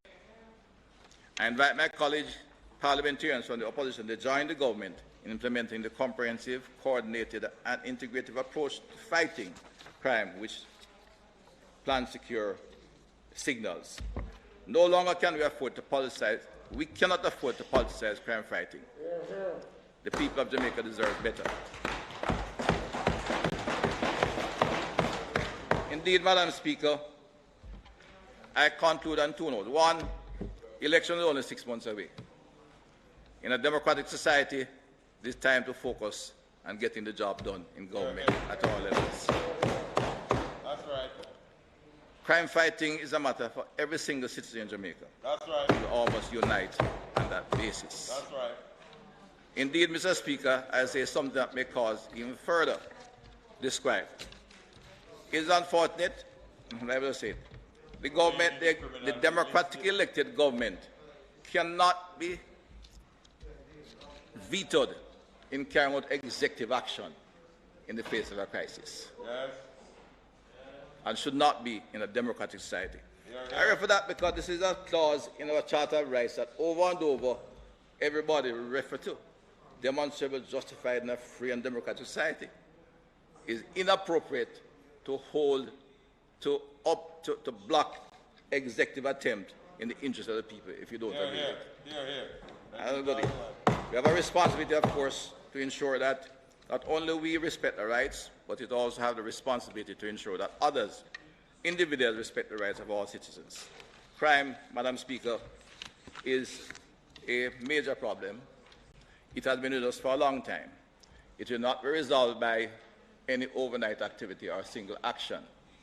It needs coordinating, well-planned development of our institution to fight crime on an ongoing basis, to intervene in a structured manner in our challenged communities, provide them with the services they deserve as Jamaican citizens who are lacking adequate services, to divert our young men from a life of crime.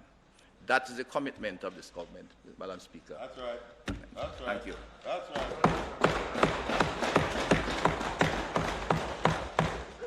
Fitz, your turn. Go ahead. Mark has talked for everything. Mark and that Master Peter Phillips, you know. He talked for everything. That Master Peter Phillips, what he said. Fitz. Your Excellency, Well, our batting lineup, man. Madam Speaker.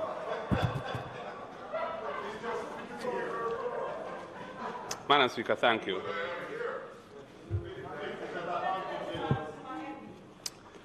Madam Speaker, the Minister of National Security concluded with remarks about the right of a democratically elected government to take such executive action as it sees necessary to deal with matters on hand in relation to national security. I think that puts the matter a bit too widely. We are a nation of laws. We do have a constitution. And the executive is expected to operate within the framework of the laws of the land, and in particular the Constitution, which binds us all and which each one of us in here swore an oath to uphold and defend. And I think it's important not to lose sight of that, because if we do, we are on the road, a slippery slope, away from a government ruled by laws to a government ruled by power uncircumscribed by laws, which is a dangerous country for us, and we don't want to go there. Madam Speaker, the Minister made a suggestion that the opposition is not supportive or has some concern about the use of the military in support of the police. To the contrary, Madam Speaker, the use of the military in support of the police is not new in Jamaica. It has been going on for decades, and it in fact provided for in law. Section 9(2) of the Defence Act says that the Prime Minister may give to the Chief of Staff, that's the Chief of Defence Staff for the JDF, such directions with respect to the operational use of the Jamaica Defence Force in Jamaica for the purpose of maintaining and securing public safety and public order. So that is contemplated by our law. And last week, when I asked for a presence of security forces in areas where there's a flare-up of crime, I wasn't specific to it being the police alone. We recognize the shortcomings of the police in the face of the very high levels of crime that Jamaica is plagued with, and the fact that the government has focused on building out the JDF, increasing the size of the JDF, while the strength of the Jamaica Constabulary Force has actually fallen, diminished over the last 5 years, which is a striking thought when you think the fact that the murder rate has gone up to where it is now.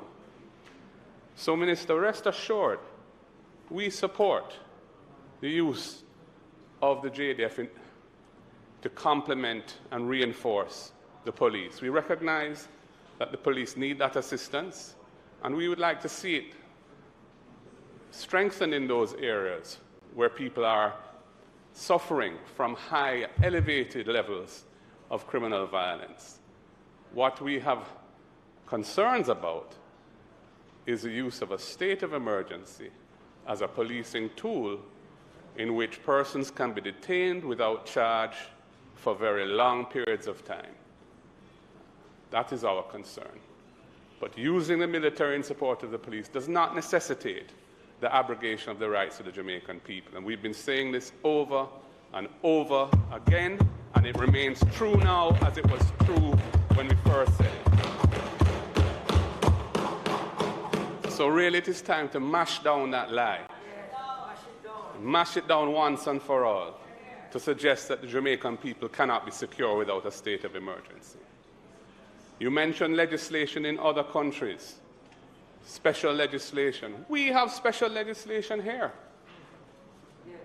The provision I just read in the Defense Act is special legislation that allows us to, the Prime Minister, to direct the Chief of Defense Staff, the head of the JDF, to deploy the JDF in support of public order and safety in the country. We have provisions in the Constabulary Force Act that were carried forward from the Suppression of Crimes Act when that act was repealed, providing for curfews, cordon and search, and other special security measures where the situation warrants it. And the only piece of legislation passed by this government in the last 5 years in the area of security, of any national security, is a special security measure. Or the only one I can remember, I'll stand corrected if you can remind me of any others, which is the Zones of Special Operations legislation, the ZOSO, which was much heralded at the time as a comprehensive response to the upsurge in violent crime. But it has really been a disappointment because it has not been used in a comprehensive manner.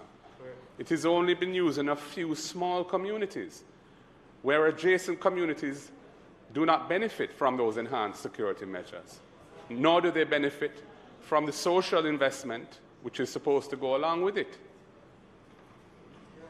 So the tools exist in the toolbox, Minister, and we on this side will support the strategic and lawful use of the tools in the toolbox to make Jamaica safe. You don't have to worry about that.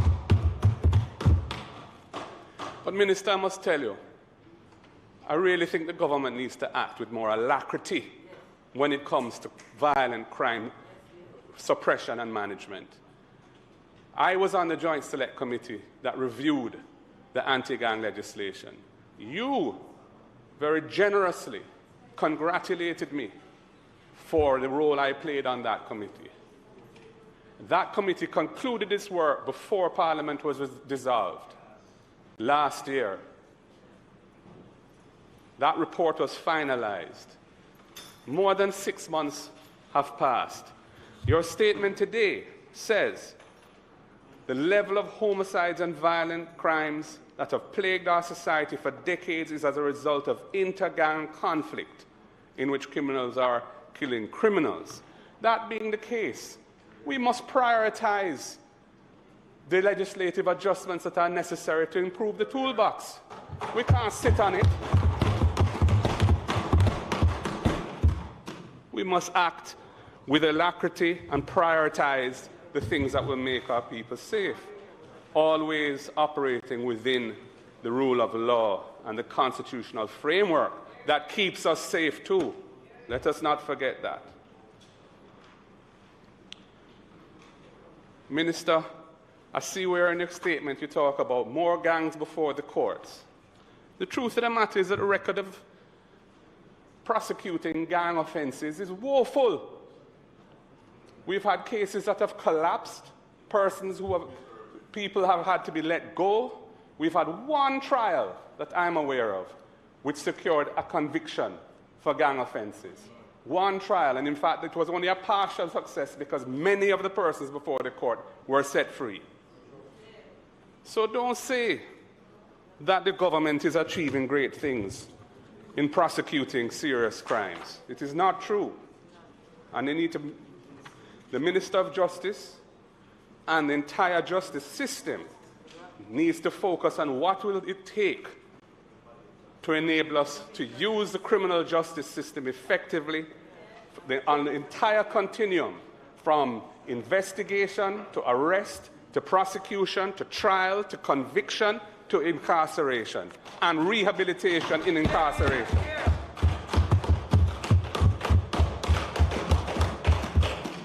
It must be a holistic, not a piecemeal response.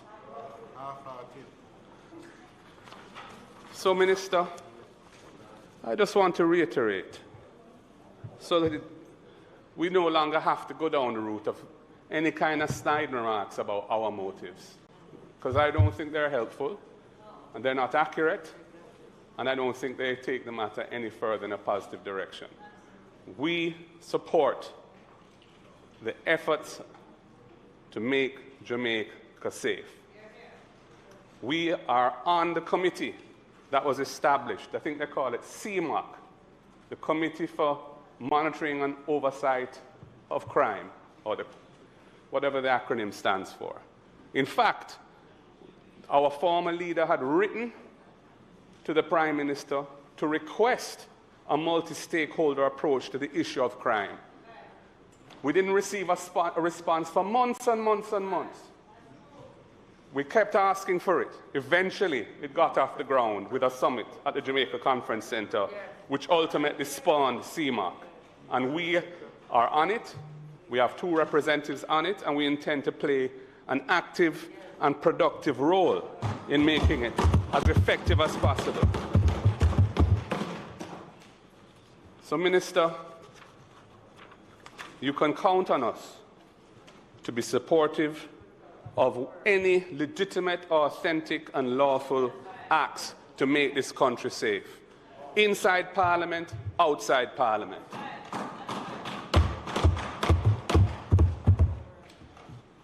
But we are not happy with how things are going now. I note what you say about the statistics for January, and that there isn't a spike. Depends how you look at it. It's true that over 4 weeks, maybe, the amount is not that different, slightly higher than last year. But the concentration of the incidents that have made up that number in January was frightening. In the last 2 weeks. And Minister, I hear you saying how effective the police are at solving these crimes. But I can tell you that many, many murders take place in Jamaica and no one is arrested. They are at large.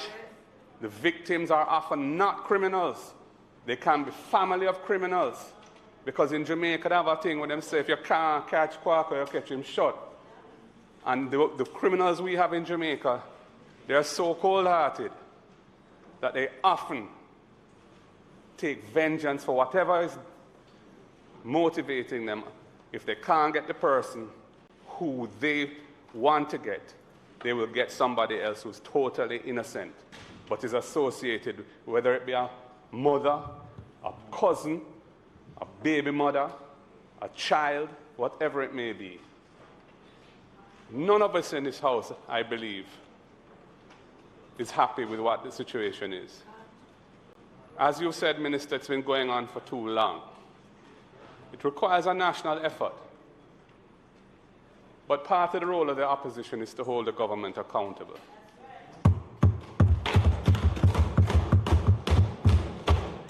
So while we will cooperate, we will also be critical. We will also be strident. We will also advocate for the Jamaican people. That is our constitutional role. It's an important role.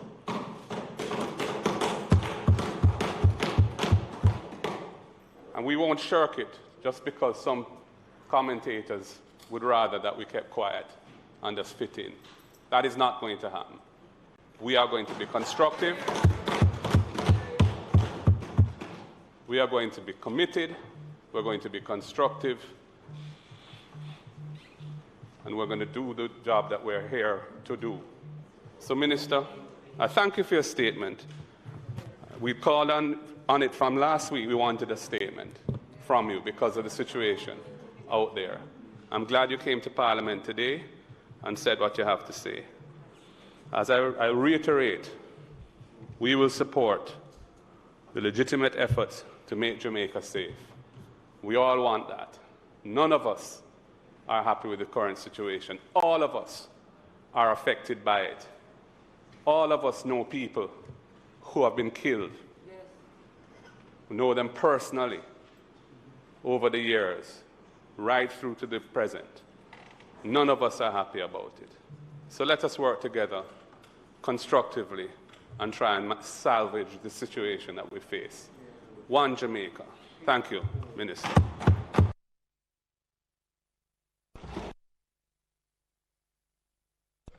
Minister.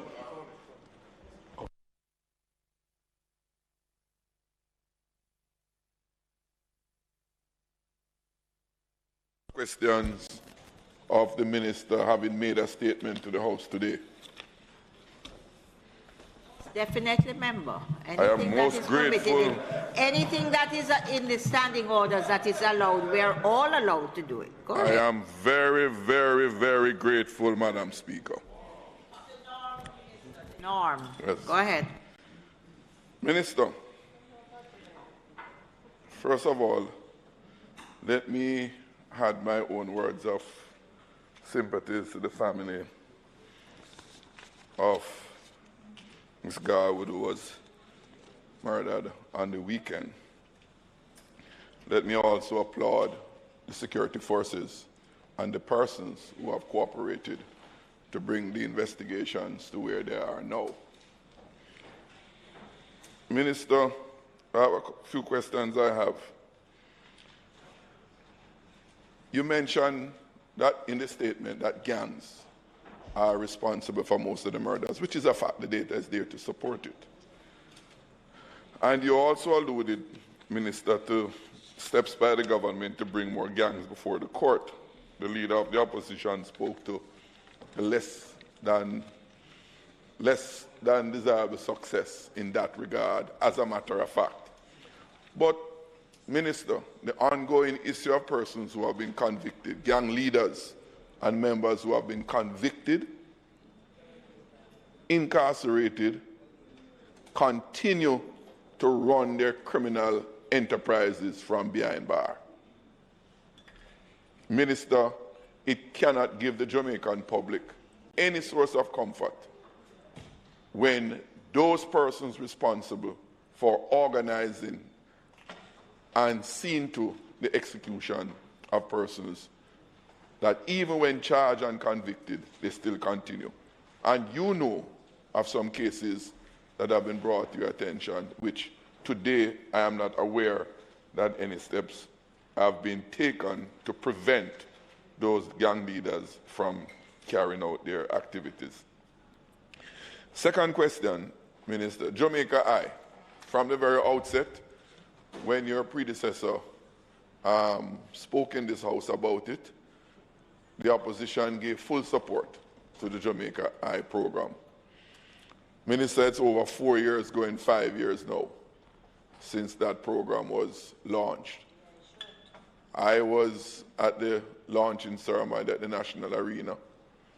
I spoke then and I gave public endorsement and support to the program. Can you indicate of the target set under the program in terms of coverage?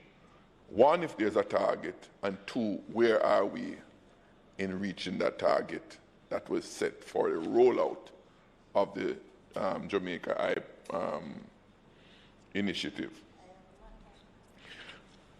Thirdly, social intervention.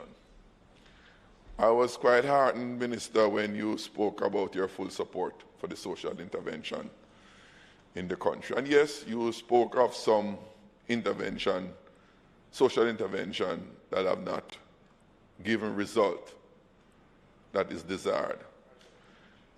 Can you say, Minister, which agency is responsible for the rollout of the government's national social intervention program, so that not just us in this parliament, but the general public can have a sense of what is happening, where to go, and how they can give support, put their support behind those programs. And lastly, Minister, I'm going to reiterate, again, for confidence building. You spoke about the investigative capabilities that the government has invested in and the results. Minister, yes, this morning, Sunday through Monday, 10 persons were murdered in that 24-hour period. And this is amidst all that you have said that is being done, all that you have said that the government has done, the investment, etc. You mentioned about The Prime Minister said it. I was going to ask him about it in his statement last week, but I never got the chance. About the flattening of the murder curve. Minister, I dare to say what is happening is that high levels of murders is now becoming normalized. And sadly, the Jamaican public is even becoming numb to it. For confidence building, Minister, can you say if any progress is being made in respect to that murder in Barbican some 4 years ago, where Jermaine Jr. was murdered in a house? No one has been charged to date. No sign of burglary in that house. No one has been charged, and no update been provided to the public. For confidence building, Minister, cases like these must be dealt with some alacrity, and the ordinary people feel confident that if they are murdered, and more importantly, send a message to criminals, regardless of where you are from. If you commit a crime, you'll be apprehended and you must pay. Thank you, Minister.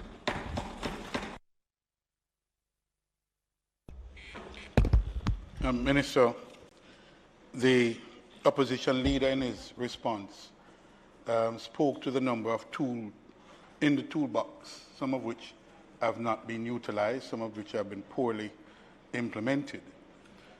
I remember when the Zozo bill was brought to this House to be debated, much stress was laid on the strategy of clear, hold, and build as the objective of the government, the operational mantra of the government for that piece of legislation. I can tell you, Minister, and the record will clearly show that I have consistently, I've been one of those members of Parliament who have consistently supported the effort in the absence of any alternative. In the absence of any alternative, I have supported the SOE, I've supported the Zozo throughout the island, wherever that it is, those few places where it has been implemented.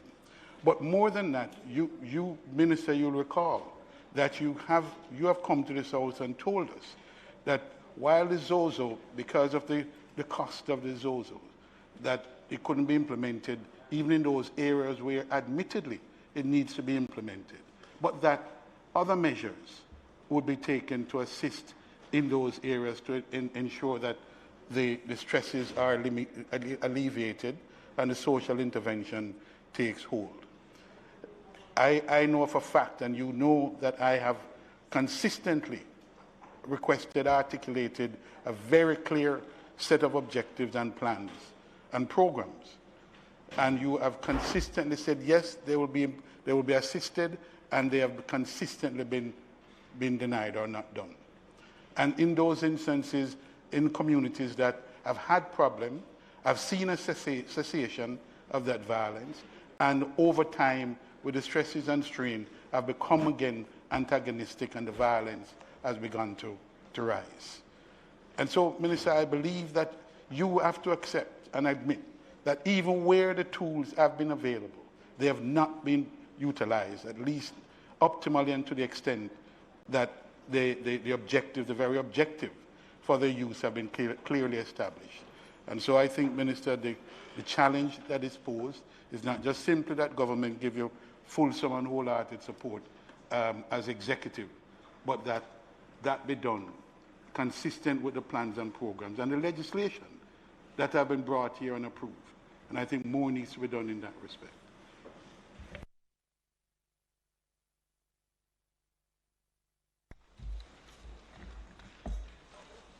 Thank you. Let me, maybe I should begin at the end, go back to the comments. The members' support for the policy is appreciated, but Just understand a number of activities were in place we inherited. Now that they have come to an end, the policy of the government has been articulated. I'll answer the approach to social investment and take in consideration my colleague's question from South St. Catherine question. The approach that the government is adopting in this going forward is not an agency issue. While Jamaica's social investment have some specific responsibility, it's, as indicated for the first time, we're looking at a holistic approach to social investment. The Citizen Security Secretariat, which reports to the Business Council and reports to the CMAC group, is designed to ensure that the efforts of the government agencies are amended and focused on the special areas that have been identified. At the top of the list, of course, the zones of special operations, where they work in concert with JSIF, but beyond that, the factors that we have identified by different researchers, issues that need to be dealt with if we're going to deal with the medium-term solution to crime. The Community Renewal Program identified 100 different areas in Jamaica, with some 20 were considered particularly challenged. All of them are associated with urban centers that requires special attention. These, in fact, are what would coincide almost with the kind of condition required in the zones of special operation. The prison survey of 2012, which I've asked to be updated now, revealed that some 20 schools had a very high recurrence rate of incarcerated individuals. These are schools that have clearly had challenges that need to be addressed. And there are other data that is out there. And therefore, we have moved with decisiveness to ensure that social investment is not a singular project by specially paid individuals, but to orient the primary government agencies that are operating in these spaces. The efforts of the government be focused on these particular areas in an objective manner. I like to use the term, members, that our approach is prescriptive and not reactive. So we have identified the committees, we need to know what we are getting in there to do. So the clear hand build policy will hold, will still be there, which is to seek to disrupt the gangsters in there. But critically, to deal with this particular question is to ensure that the Ministry of Education, the Ministry of Local Government through Social Development Commission, the Ministry of Labour and Social Security, the Ministry of Health, which provides particular preventive care, all of them are examined to see what programs they are bringing into these communities which have been neglected traditionally for many years, and to overcome what is essentially, and not in the positive, the politics of poverty. As a country, we have kind of looked at these communities, see their challenge, speak of their challenges, and we do charitable activities, which is wonderful and important, but they don't need charity, they need opportunity. And to give them opportunity, government investment must be focused there. As I indicated earlier this year when I started looking at some of these communities in detail, there's one community, in fact, where the part organizers, or those who are part, had gone in the community, identified 600 plus individuals who need to be investigated and confirmed for part. In 2 years are gone, and they have been reinvestigated. This is people at the lowest level who require assistance. And I suspect there are other constituencies which I expect have similar problem, and we'll be looking at how that is changed. But we went in, our review has been done. It was so long that the first review that at the initiation of the CSSP Secretariat, for the first 300 and just over 300 individuals, 100 already died, and others have been moved by the family elsewhere, maybe gone to infirms.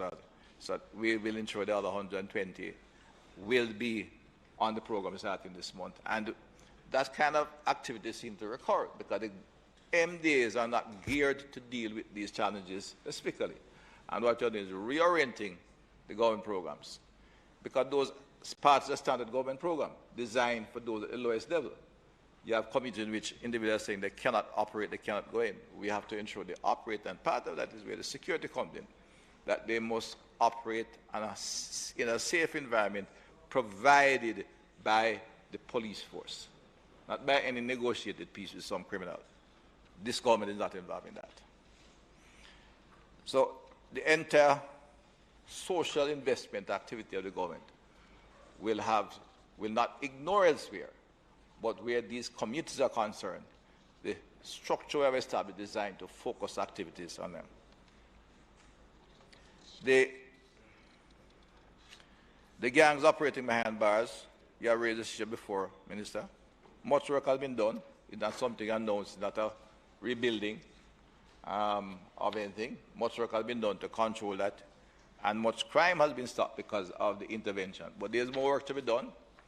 We, in fact, will have to identify and build, in addition to what doing within the existing station, we'll have to establish a high-security prison.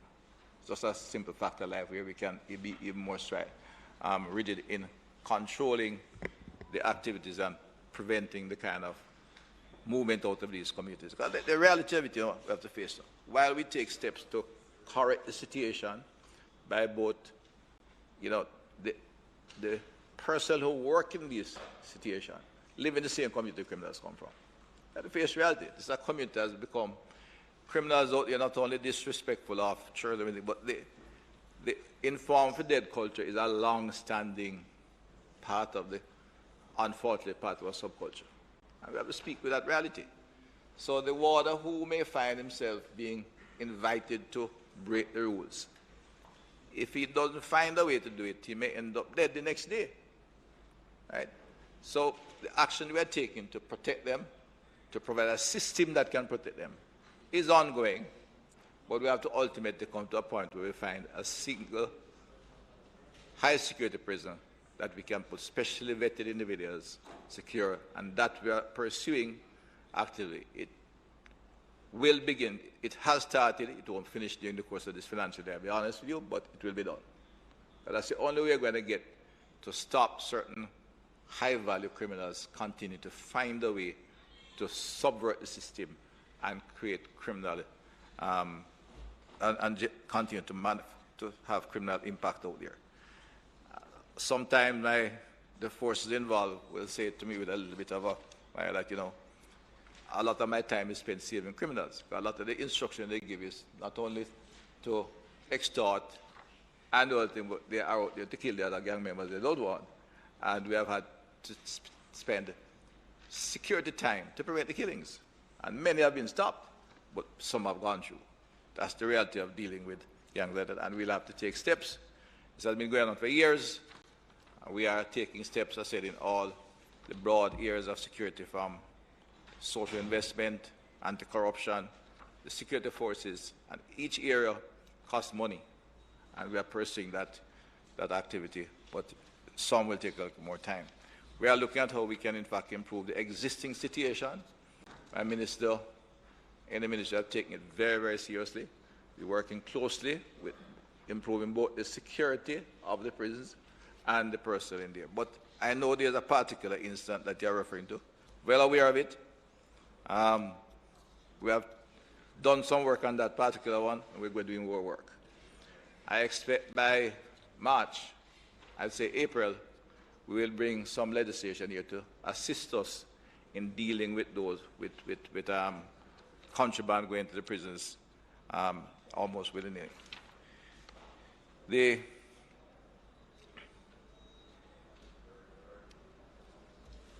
I think other question, remember, I'm coming to the leader of you. Jamaica Eye is a project designed to be is an ongoing program.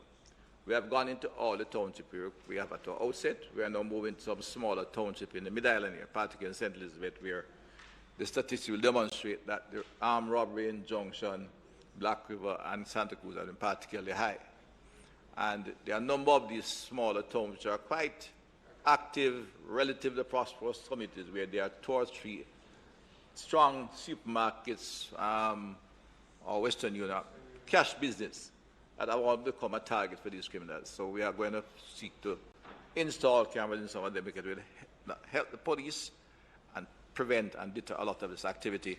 And the first phase begins in St. Elizabeth. The phase that we are now seeking to institute will begin to involve business personnel and other members of the private sector who wish to participate in Jamaica and that process has started, including residential communities, along within the law to be done. That is dialogue now taking place between several communities in the corporate area to look at that particular activity. The program was announced and equipment ordered by my predecessor. The fact is that some aspect of it took quite a while. We had no control. The orders were given, necessary funding transferred, but in fact the primary AI equipment only came in last year, May. That's why there were cameras around, but they were not able to function at the optimum. Since then, of course, they have demonstrated their efficiency, and Jamaica is working. But Jamaica AI is only one feature of our entire program, and it alone will not solve the problem. It cannot be the activity that we look to. It is an important addition to what we're doing. To your leader, I have heard your expression of support for programs. I think one aspect, of course, we keep kind of, and let me not talk around it. The military, to optimize the use of the military, it comes under particular legislation. They have been on the road for many years now. In fact, too long a time. That, unfortunately, and in order to maintain their standards of military, a bit different. A policeman's a policeman the day he graduates. He operates singularly on his own. Military operates in trios at least, so there's at least a senior person, a lance corporal, or corporal in place. So their numbers are limited in terms of how you can deploy them effectively. Secondly, in the current stage, you have to have a police officer with them. Right? And that is what's been the principal discussion surrounding the use of state of public emergency. The state of public emergency gives the military some additional autonomy while in the joint command in the particular they're operating in. We respect especially the judgment on the length of incarceration and length of detention. Debater will go to court and see what the appeal court have to say. That's fine. But we can establish clearly that a number of things happen with the state of emergency. I said we can multiply the use of the security personnel we have. Let me begin by a number of things. Saying the police force will expand, it may be true, but the police force, we recognize, had a number of challenges when we entered the government. It's just a matter of adding boots to the ground. Get some DC, recruit some people, put them on the ground. We have expanded our training facility, and we are now in a position to begin to train 1,500 personnel per year. It takes time. We have to build, prepare, organize, and also impact on the curriculum. Not just putting men on the road for the sake of putting them on the road and tell the country we have 12,000, 14,000 people without having people who are trained effectively, and the organization of the force is also institutional organization prepared to deal with crime, criminals out there. All has been done, and we're moving out. It is during that time and until we get to the 14,000, we're looking at using the military to supplement the police. The state of public emergency is a major, is a big step.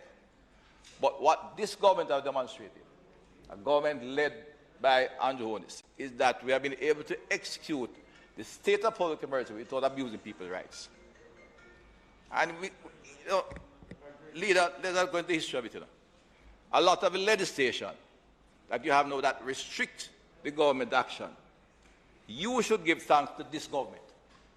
It's the Jamaica Labour Party government that in bring the Charter of Rights and in bring the legislation to control the use of state of emergency that led on that. Because in another time, we must leave issue. Not bring it to get into a page, but the history is established. The use of state of public emergency abuse was established clearly by a government led by a party in 1976, and it is so this government set up and reviewed the approach to it to ensure that breach of rights would not be done. That's just a fact of history. Not about that debate. Right? All the activities of taking people without cause, locking up people, that was then. It is not, that has not been the conduct of this government.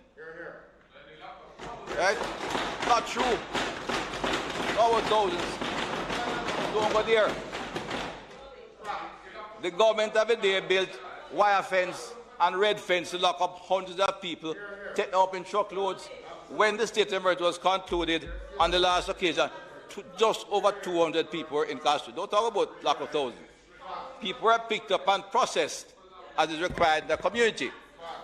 Hundreds of people. And all those that were detained were people who had cases against them because we were continuing to investigate. Under 300. Go back to history. You're a young man then. I too was young, but you're there. Hundreds of people take up in truckloads as Miss Grange. Right? So I don't want us to go there. What I'm saying to you, and if we don't face the reality of our history, we will not correct them. The approach of this government has been to train and organize and instruct and ensure that we do not abuse the rights of citizens. Right? Further add, you're there as a lawyer. You pay close attention to the writing of the charter. I'm sure you did. I'm not sure what the status of them, but you paid close attention to it, I'm sure. It should be noted that we have a responsibility to that those who do not recognize the rights of individuals. Recognizing rights is not only the responsibility of government. The Charter states clearly that every Jamaican has a responsibility to respect the rights of others. And if they begin to breach it, the government has a right to protect the individual system from the abuse by others. And that's why we have, in a situation we're having where there's over 4,000 shootings, the need for extraordinary powers to control that. And indeed, Mr. Speaker, some more statistics. The accused, and according to it, it has shown it work and will work. Right? But the police, the current situation, the police work will not be belittled in all that. And that's why I highlight the issues of what the police is doing and will continue to do and apply and use the tools we have given them, the tools that this government has acquired and provide tools with, without assisting and beginning to, and are working. But if we could do it at a quicker pace, it would save some more lives. Right? More is being done. But you cannot cut back the homicide rate overnight with what's happening. In addition to that, you speak of police work. Police will encounter more shootings when there are 4,000 shootings out there. The police has been doing the work.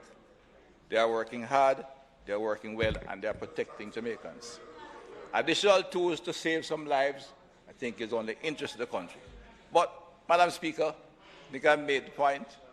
For whatever support they give, I appreciate it, but they ought to think again, understand that special security measures, such as SOEs, as one of them, State of Public Emergency, is designed to save lives, protect Jamaicans, and provide the security forces with the requisite tools to carry out their mission effectively. More work is being done. The work will continue to increase and expand the size of the police force to give them the required tools. But in the meantime, I think they require all the tools they need to protect the lives and reduce the homicide rate in the country. I thank you, Madam Speaker.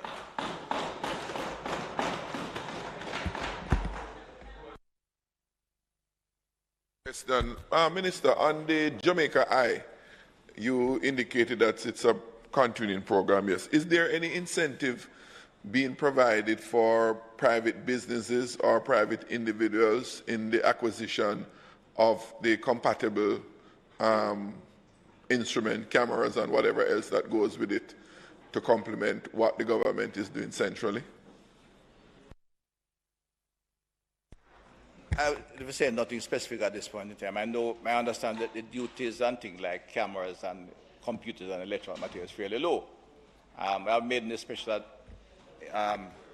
request for any changes on them for the wider community. I do find there's a very large uptake or request for the uptake. I'm not finding any complaints in terms of the price of the cameras. What we are seeking to do now from the Ministry of National Security point of view is to provide the private sector individuals with specifications so that the cameras they acquire will have the required specs to be used as evidence. Many people are putting up cameras now, but some of them are not really at the level they should be. But we find that so far, they have not run into any hurdles in terms of cost. If it comes up, we'll discuss it. But as I said, my understanding is that the duties on them are relatively low, and the Ministry of Finance have to keep the business going. And unless there is a challenge, because all the committees who are asking are not being picked up. What they want is connectivity, and to be sure that the monitoring center is up and operational and that the connectivity will work. That has been the question we get from time to time. Minister Warmington. Minister, just on the speaker, just the question I posed, Minister. This is our did not last answer, question which is, now. in the non-Zozo areas, is it still your intention to address those particular interventions that have been discussed, agreed to, as you have previously? And we have a couple of particular prominent members. I recognize them, New Haven, section of Riverton. In the approach to the social investment program, which I thought a broader scope, the Zozos carry a certain level of priority. But if you look at the agreements, we have not only put in the, as I put out the document and I'm putting into a policy to come to the House with, but the current plans and the agreement we have signed off with some of our partners who continue to fund some of these operations. They set specific achievements which goes beyond the zones of special operation. In other words, to in fact get that funding into the Ministry of Finance, because we have moved to budget support, which is why we are going to include all the relevant agencies, from housing to education to health to STs to local government. And in each area there's a measurement. In fact, what I should maybe seek to do is get the Planning Institute document and put it out that is expected of the government to achieve in terms of numbers of of individuals who are trained and certified. It far exceeds the number in a particular area. The parents who are families that are impacted, requiring on what are the response to those family needs. So specific empirical bars have been established in terms of outcomes that must be met. And therefore it spreads beyond the zones of special operations. And we have been going through a discussion. I had discussion on one zone last, but I'm having discussion with the Ministry of Education this week as we speak to look at how we'll ensure that the programs reach the particular areas. The Ministry of Education has been used one of the first shot, local government and the SDC is critical and MLSS. But part of that is that our schools is easily the best gateway to the community. To find those who are attending school, find the families behind them, find those who are not attending school assurance, and find the families involved, and begin to work with family management and community management. Thank you.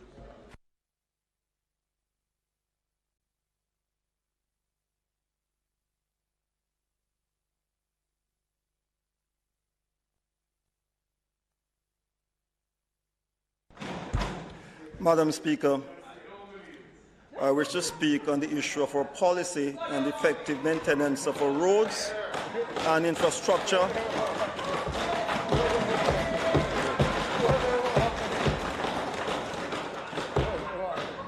I've given the copies to the clerk when I came here. Just a moment. The copies that were handed to Parliament by the Minister, have they been circulated?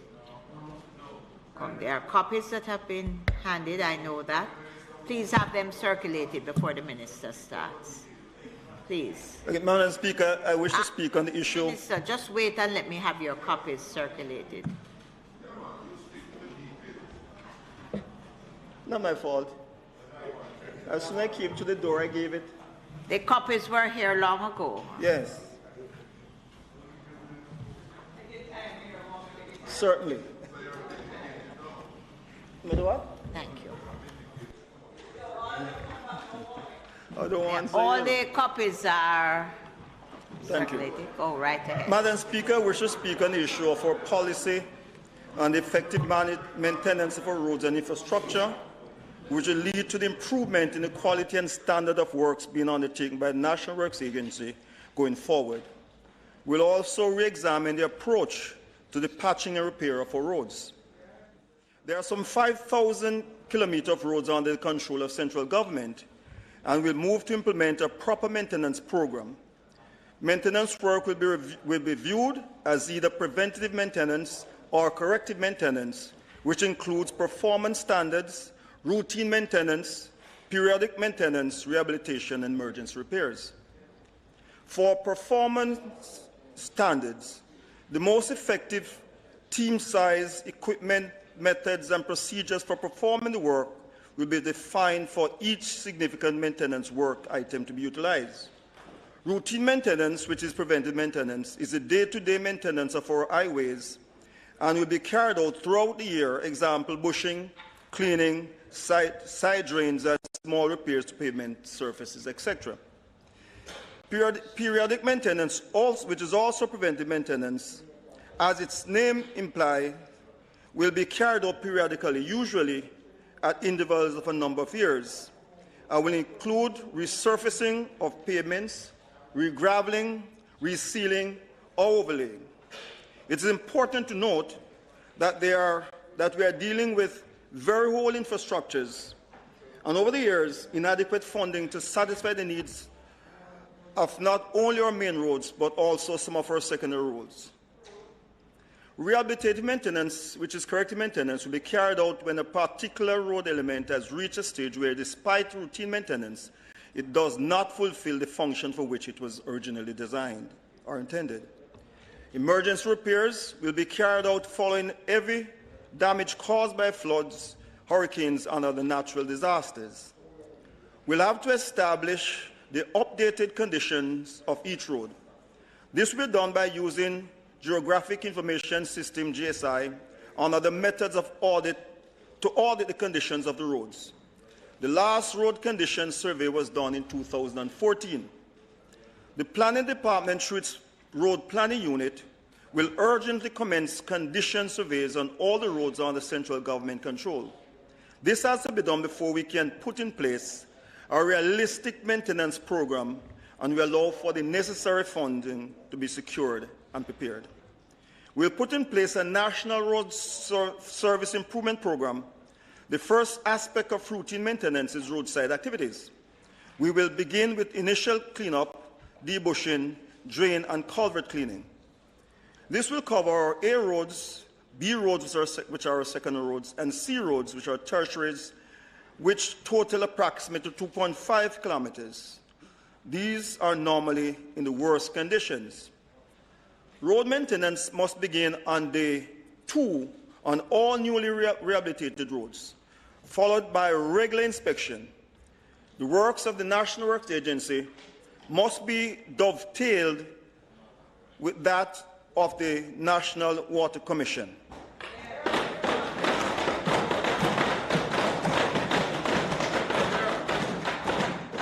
The National Works Agency cannot complete a project, and the National Water Commission comes along shortly after to dig up the very project that is just completed. There must be planning and coordination between both agencies so that this practice is a thing of the past. The two agencies, however, have begun collaborating, and this will be strengthened. All rehabilitation should have a maintenance component beyond the defect liability period. Pavement distress accumulates as asphalt pavements age and they receive a daily pounding by traffic. If timely maintenance is not performed, distresses are compounded, cracks become potholes, and potholes become craters. We will revamp the training session for contractors on methods and procurements, methods and procedures to maintain and preserve asphalt pavements. The cost of addressing minor deficiencies is much less than addressing major deficiencies. We have to do road maintenance when roads are in fairly good condition rather than waiting until they are in very poor condition. We will embark on a program of crack sealing. A good time to do crack sealing is when the road surface is in fairly to good condition. Along with proper drainage, crack sealing is probably the single most important maintenance activity. Most pavement distress can be related to intrusion of water into the pavement structure. If water is kept out of the pavement, the majority of the distress can be stopped or delayed. Crack filling is done with liquid asphalt, cuts and asphalt emulsion, and is considered temporary work.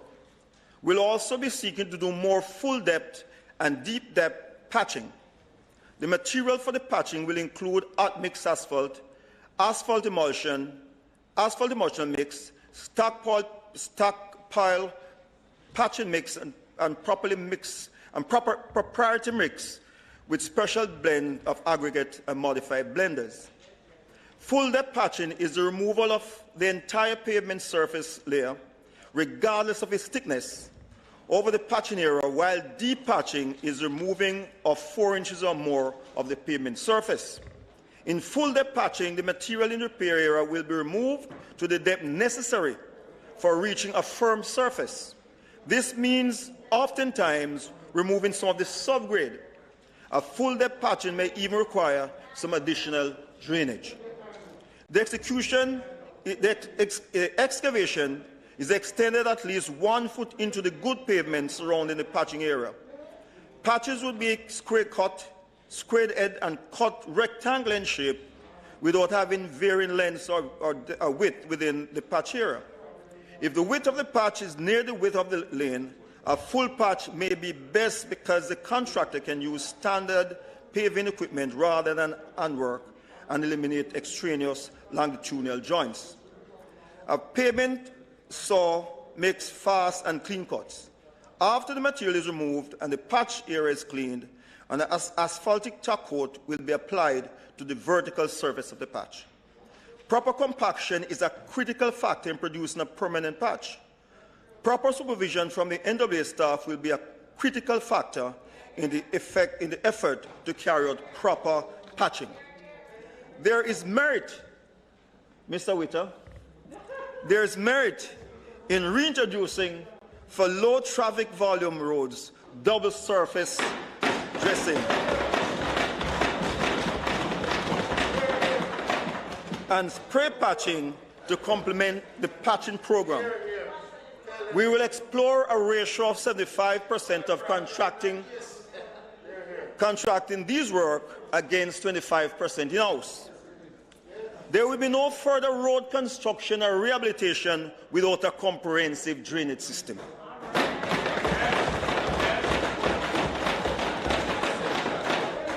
We will consider concrete for certain C roads and double surface dressing for regular C roads that are low volume roads with curb and channel, V drains and U drains.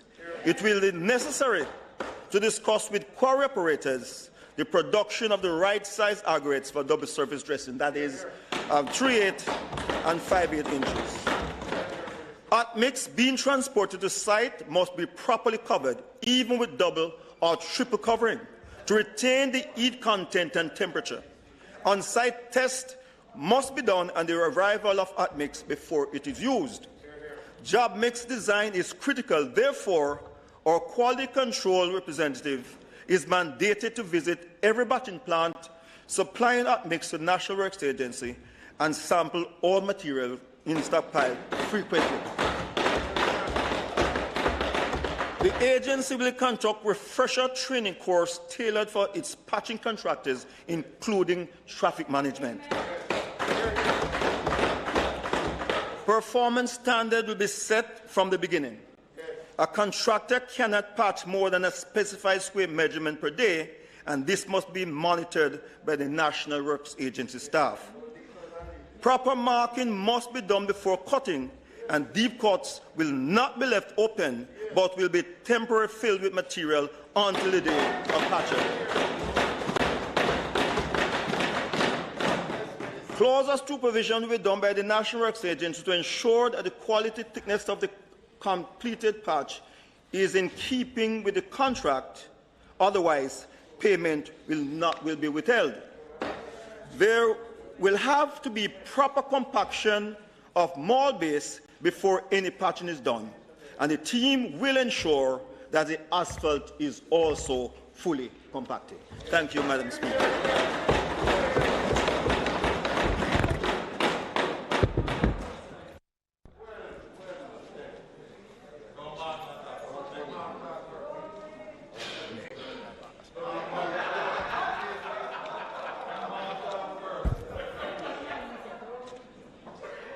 Madam Speaker, let me thank the Minister for his first, since being appointed Minister, for his first presentation in Parliament.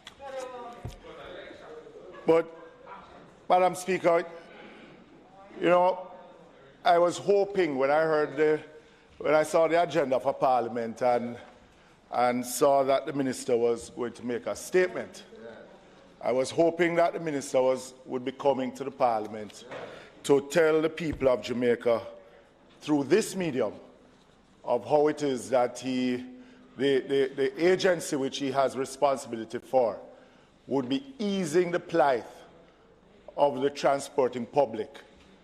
Because this, Madam Speaker, the statement which we are happy about on this side, and I'm sure all Jamaicans will be happy to know that there are going to be some standards when it comes to road rehabilitation. But for him to accomplish this, it is going to take a lot of money. And until the Minister or the government itself is able to identify where these resources will be coming from, then it is going to come to naught. With all good tensions, will come to naught. You know, we have heard before, and I am happy that the Minister is re-emphasizing, the relationship between the National Works Agency and the National Water Commission. It is a fact that there is an arrangement now before this one for some time with the National Water Commission. Again, it is going to come down to the insistence and oversight of the National Works Agency for the Water Commission to not get away with what egregious works that they're doing out there and leaving them uncovered. We see contractors going out there, removing debris from potholes, filling in those potholes, but leaving the debris on the side of the road, which is a danger not only to the traveling public, but those walking on the streets also, that we want to see also be dealt with those contractors. Because it is a regular thing that is being done by our contractors. Minister, the construction and rehabilitation with including drainage, that should not, I am happy that I am seeing it in your statement, but that is something that should not be left out of road construction or rehabilitation in today's date. And I see that we are going back with a double surface, what we call chip and spray. And back in the days, double surface,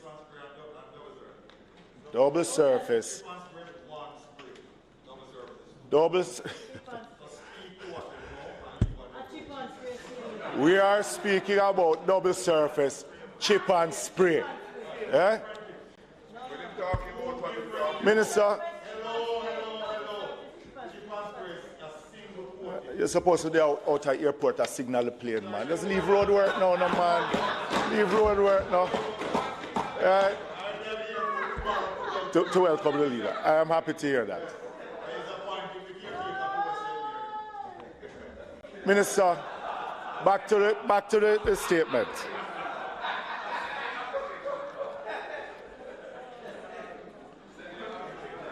We have used the method of the double surface road construction in the past, where we did more roads than.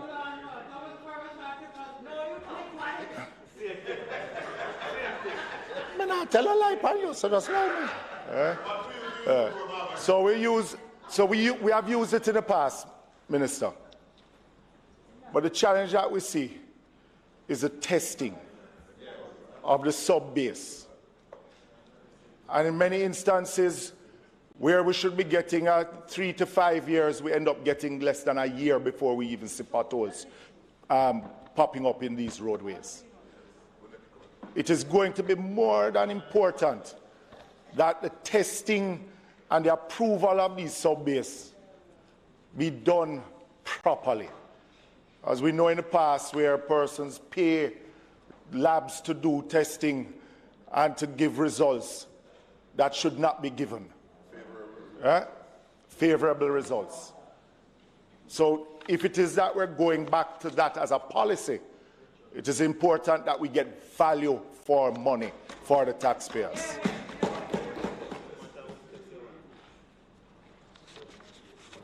But I would ask, Minister, this is a medium to long-term plan. What will be in place now? Is there a patching program that is going to be implemented anytime now? Because the potholes that have been left out on the road since the rains, you have patched some areas and then you go a quarter mile down the road, is pothole right across the road. And I hear some members inside here mumbling, and I know that every member of parliament is being cussed by a constituent or constituents because of the bad conditions on the road.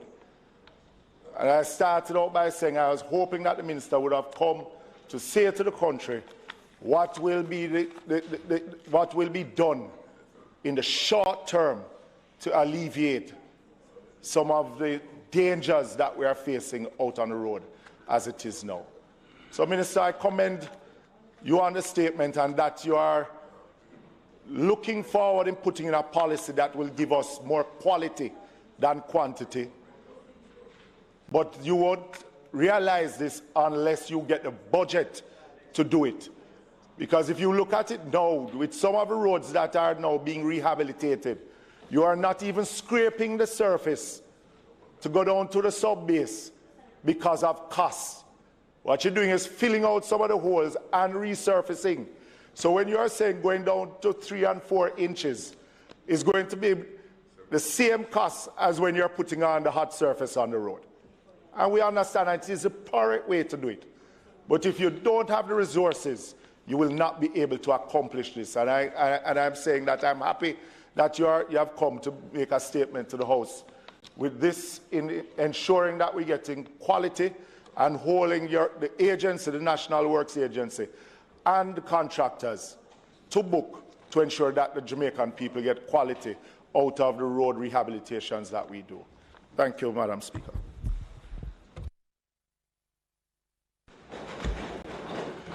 Thank you, Member.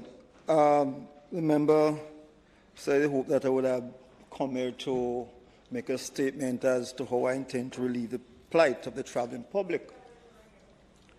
But I want to say that if we are to do a comprehensive rehabilitation of the roads that we do have now, and we must also appreciate the fact that we have very old structures that have not seen periodical repairs over the years. We're looking at about in the region of approximately 20 billion per year to rehabilitate our infrastructure. There's no government that we have that would be able to find that type of fund for us to do it. So we have to gradually do what we can do as we go along. The issue of what the patching, I'll ask Jamaicans to just be patient. What we're doing at the moment, we're concentrating on the main thoroughfares. We're trying to address the issue as it relates to the main thoroughfares. But I want to assure everyone that eventually we'll reach all areas that were damaged by the last flood rain. But just be patient. But we are coming.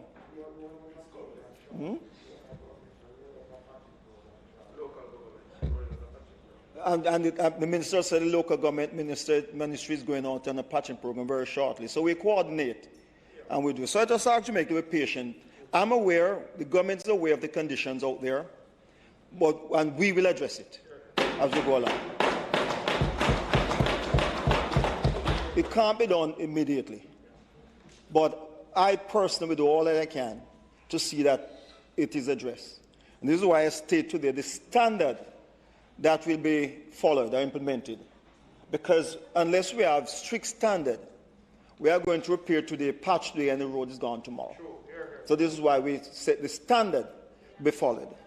The issue mentioned of the contractors leaving the cut material on the sidewalk, we are aware of that, and it's unsightly. And this is the reason why we said we are going into a training session, a refresher course with the contractors to advise them as what is required. Because there's no way they should do the cutting and leave it there. It's supposed to be removed immediately. So this is part of what I'm saying here, a refresher course with all of them. As to the double surface patching, this is not going to be for the A or the B roads. This is going to be for the C roads that are lightly trafficked. And you mentioned the integrity of the base and sub-base. This is also part of what I just said. The quality control team will have to go out there to do regular inspection and test to ensure that we have what is specified and what is paid for. You mentioned that you might get tests that result that might not be accurate. This is why we're supposed to have follow-up on our team or to go out there and ensure. And the NWA staff must take on the responsibility of ensuring that there's proper supervision, proper compaction, as is stated in the contract. So a lot is resting on them, and we will be demanding full accountability from our staff in the field.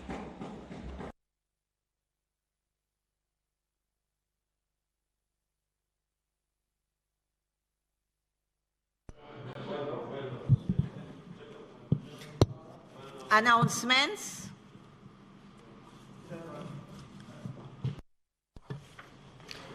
Laid on the table of the House today are the following: Ministry Papers number 4 to 9 of 2021, entitled Cabinet Agenda Issues, dated November 2, 9, 16, 23, and 30, 2020, and December 7, 2020, respectively. Ministry Paper number 10 of 2021, an annual report on audited financial statements of the General Legal Counsel for the year 2019-2020. Ministry Paper number 11 of 2021, an annual report on audited financial statements of the Administrator General's Department for the year 2018-2019. Ministry Paper number 12 of 2021, an annual report on audited and certified appropriation accounts of the Office of the Public Defender for the year 2015-2016. Annual report of the Water Resource Authority for the year 2018-2019. Annual report on audited financial statements of the Electoral Commission of Jamaica for the year 2019-2020. The Independent Commission of Investigation's third quarter report for the period July to September 2020, entitled Special Investigation, Ryacobury Juvenile Correctional Center, and the Independent Commission of Investigation's fourth quarterly report for the period July to September 2020, entitled 2020, the Year in Review. Bills brought from the Senate, petitions, papers, reports from committees, notices of motions given orally. Madam Speaker, I beg to give notice that at the next meeting of the House, I will move, be it resolved, with reference to the Select Committee appointed by this Honorable House on the 6th day of October 2020 to sit jointly with a similar committee appointed by the Senate to consider and report on a bill shortly entitled the Sexual Harassment Act 2020, that the committee be allowed to hold virtual meetings, whether wholly virtual or partly virtual and partly physical, utilizing available information and communications technologies in the manner more specifically outlined below.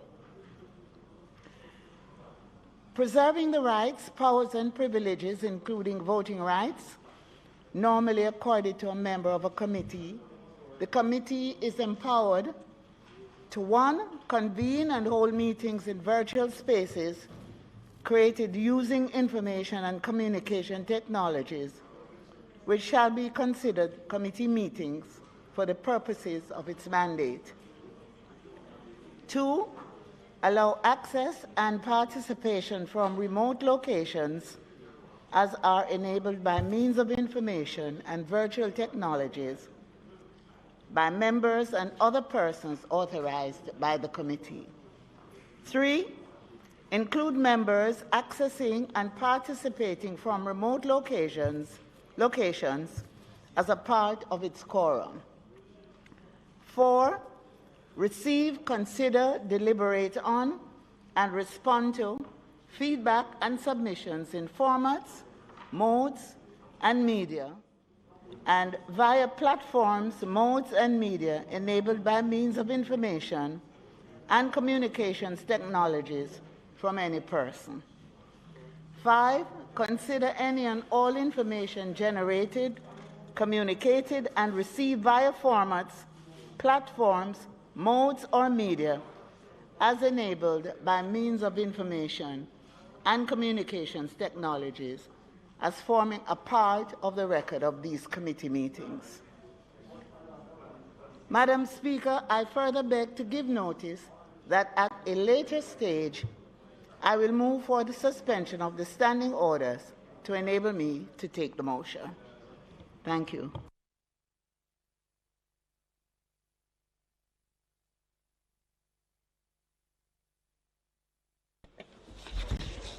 Madam Speaker, I beg to give notice that at the next sitting of this House, I will move, whereas the expanded program on the immunization, EPI, in Jamaica has achieved numerous milestones, with the nation having seen its last case of locally transmitted polio in 1982, measles in 1991, diphtheria in 1995, and rubella in 2000, and with over 90% coverage in 2018 of children under 12 months with the BCG, Haemophilus influenzae type B, hepatitis B, and other vaccine.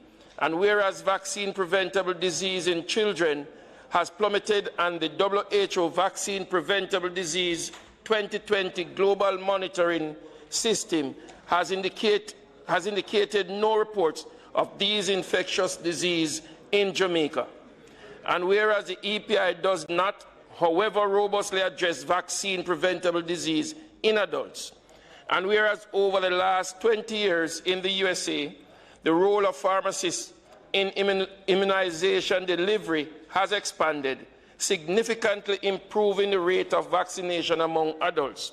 And it was found in 2016 by noted researchers in that jurisdiction that the pharmacists' involvement in immunization, whether as educators, facilitators, or administrators, would likely result in the increased vaccine uptake when compared to vaccine provision by traditional providers alone.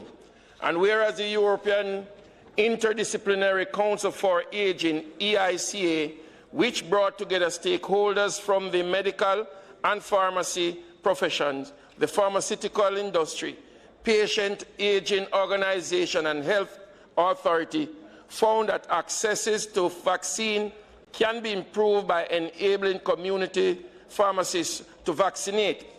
And whereas pharmacists are increasingly being granted the authorization to administer vaccine in a number of countries, including Argentina, Australia, Canada, Costa Rica, Denmark, France, Ireland, Italy, New Zealand, the Philippines, Portugal, South Africa, Switzerland, and the United Kingdom.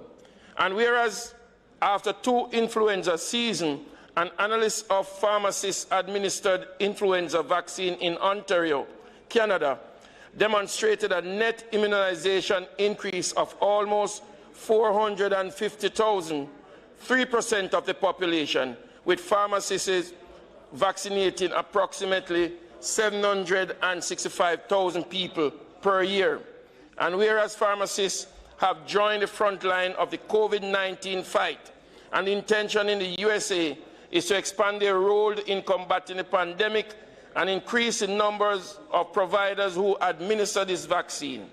Be it resolved that this Parliament consider allowing pharmacists in Jamaica who have attained the following qualifications. 1, a doctorate in pharmacy with emphasis on clinical expertise or training, or 2, a master's degree in pharmacy with emphasis on clinical expertise or training, or 3, an undergraduate degree in pharmacy with more than 5 years' experience as a community pharmacist, and who have undergone immunization training certified by the relevant authority in Jamaica, or B, an international immunization accreditation body to empower to administer approved vaccine in adults.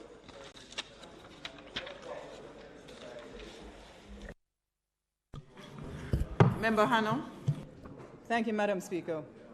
Madam Speaker, I beg to give notice that at the next meeting of the House I will move, whereas our responsibility as policymakers is to create the economic climate and mindset that will grow the Jamaican economy in a way that increases per capita income for all our citizens.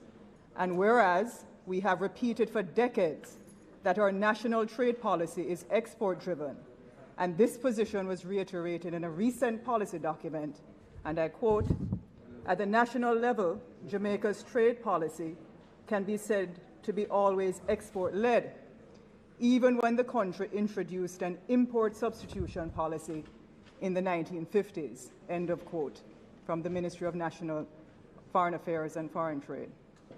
And whereas, notwithstanding this stated policy, over the past 10 years, we consistently imported 4 times more than we exported. And whereas our import substitution policy, which is broad-based and still being pursued today, is a dead end for several industries and has not created an export-driven economy or led to any significant export of manufactured goods despite substantial duty protection. And whereas over the past 40 years, the Jamaican economy has seen only anemic growth and per capita income has grown only marginally in real terms, while that of other countries has grown appreciably. And whereas few, if any, countries in the world have ever created true wealth for its people without developing their exports in both goods and services. Be it resolved that this Honourable House debate methods of achieving a fundamental mindset shift to structurally transform Jamaica's economy into an internationally competitive, value-added export country, focusing on products and services in which we can identify a global competitive advantage.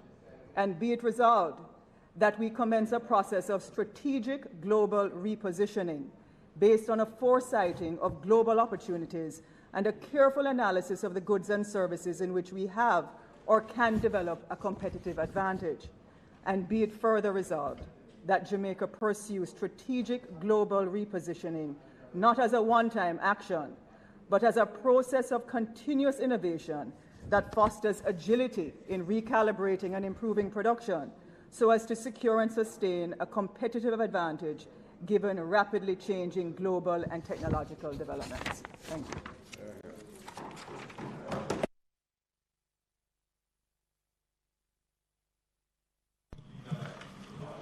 Questions and answers to questions? Motions that may be made at the commencement of public business requiring notice. Motions relating to the sitting of the House. Motions for leave to introduce bills. Presentation of bills without leave of the House, first obtained. Public business.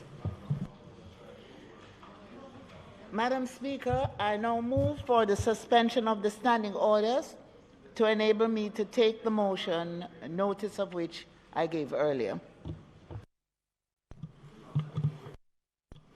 The question is that the standing orders be suspended to enable the minister to take the motion, notice of which she gave earlier.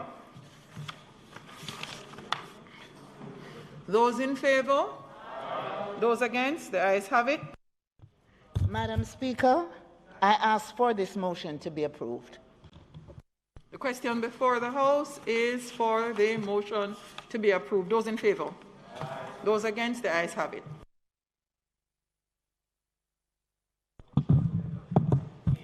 Madam Speaker, with respect to the Independent Fiscal Commissions Act, I ask that the bill be read a second time.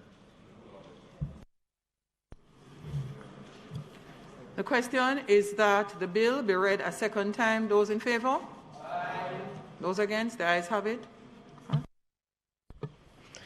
A bill entitled An Act to Establish an Independent Fiscal Commission to promote sound fiscal policy and fiscal management in an effort to sustain fiscal discipline, read a second time. The House will now resolve itself into a committee of the whole House to consider the bill clause by clause.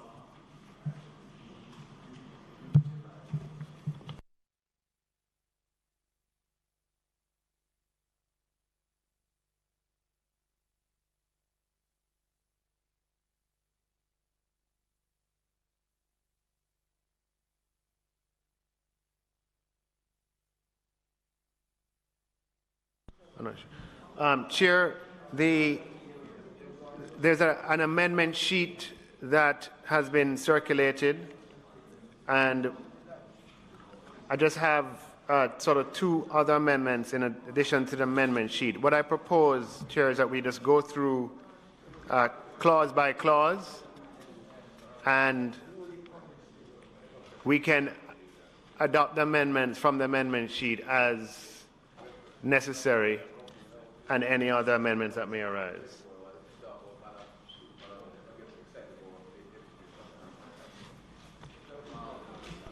So, Minister, as soon as the amendment sheet has been circulated, we're going to put clause by clause and accept the amendments at the same time as we go through, as you so require. So we will be going clause by clause. Thanks, Chair.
So, Minister.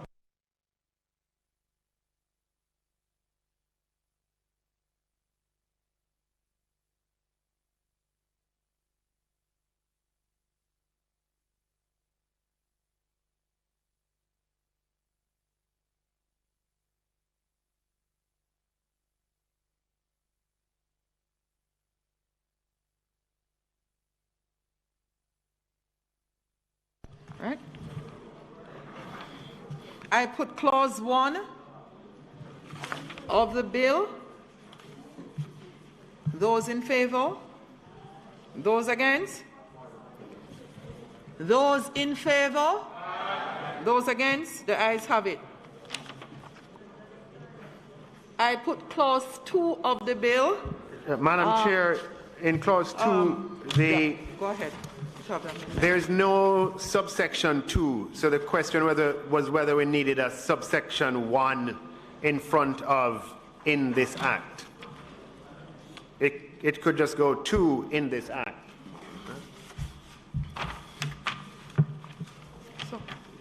So we are going to put on your amendment sheet, we are going to add the amendment removing subsection 1, as there is no subsection 2. So we'll just strike 2 subsection 1. Mm-hmm. So let us put that amendment. Where are you, Chair? Sorry. That's page 2 of the bill. Yeah. At the very top of the bill. Mm-hmm. Clause 2, subsection 1, in this act. You don't need the 1. There is no 1 required because, yes, no 2 exists. So I put the amendment removing subsection 1. Those in favor? Those against? The ayes have it. I know. Sorry. You're not really removing subsection 1. You're just removing the word 1. The number 1. Yeah. Because otherwise you take out the whole clause. It doesn't have a subsection. So we're removing the number 1. It just becomes clause 2. Those in favor of the amendment? Those against? The ayes have it. The clause as amended will now be put to the House. We put clause 2 of the bill. Those in favor, as amended, those in favor? Those against? The ayes have it. Let me see now. Next one is clause 3. There is a part 2 requiring amendments. So part 2, establishment and function of Fiscal Commission, appointment of Fiscal Commission and staff. There is an amendment here at the top of the amendment sheet, which reads, in the heading, delete the word staff and substitute therefore the word officers. Those in favor of the amendment? Those against? The ayes have it. So part 2, as amended, is being placed before the House. Those in favor? Those against? The ayes have it. We will put clause 3, which also has a suggested amendment.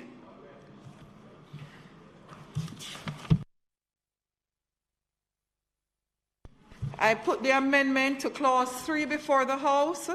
Those in favor of the amendment being adopted? Those against? The ayes have it. I will now put clause 3 before the House as amended. Those in favor? Those against? The ayes have it. Clause 4. There are 2 amendments to clause 4 on the amendment sheet. Though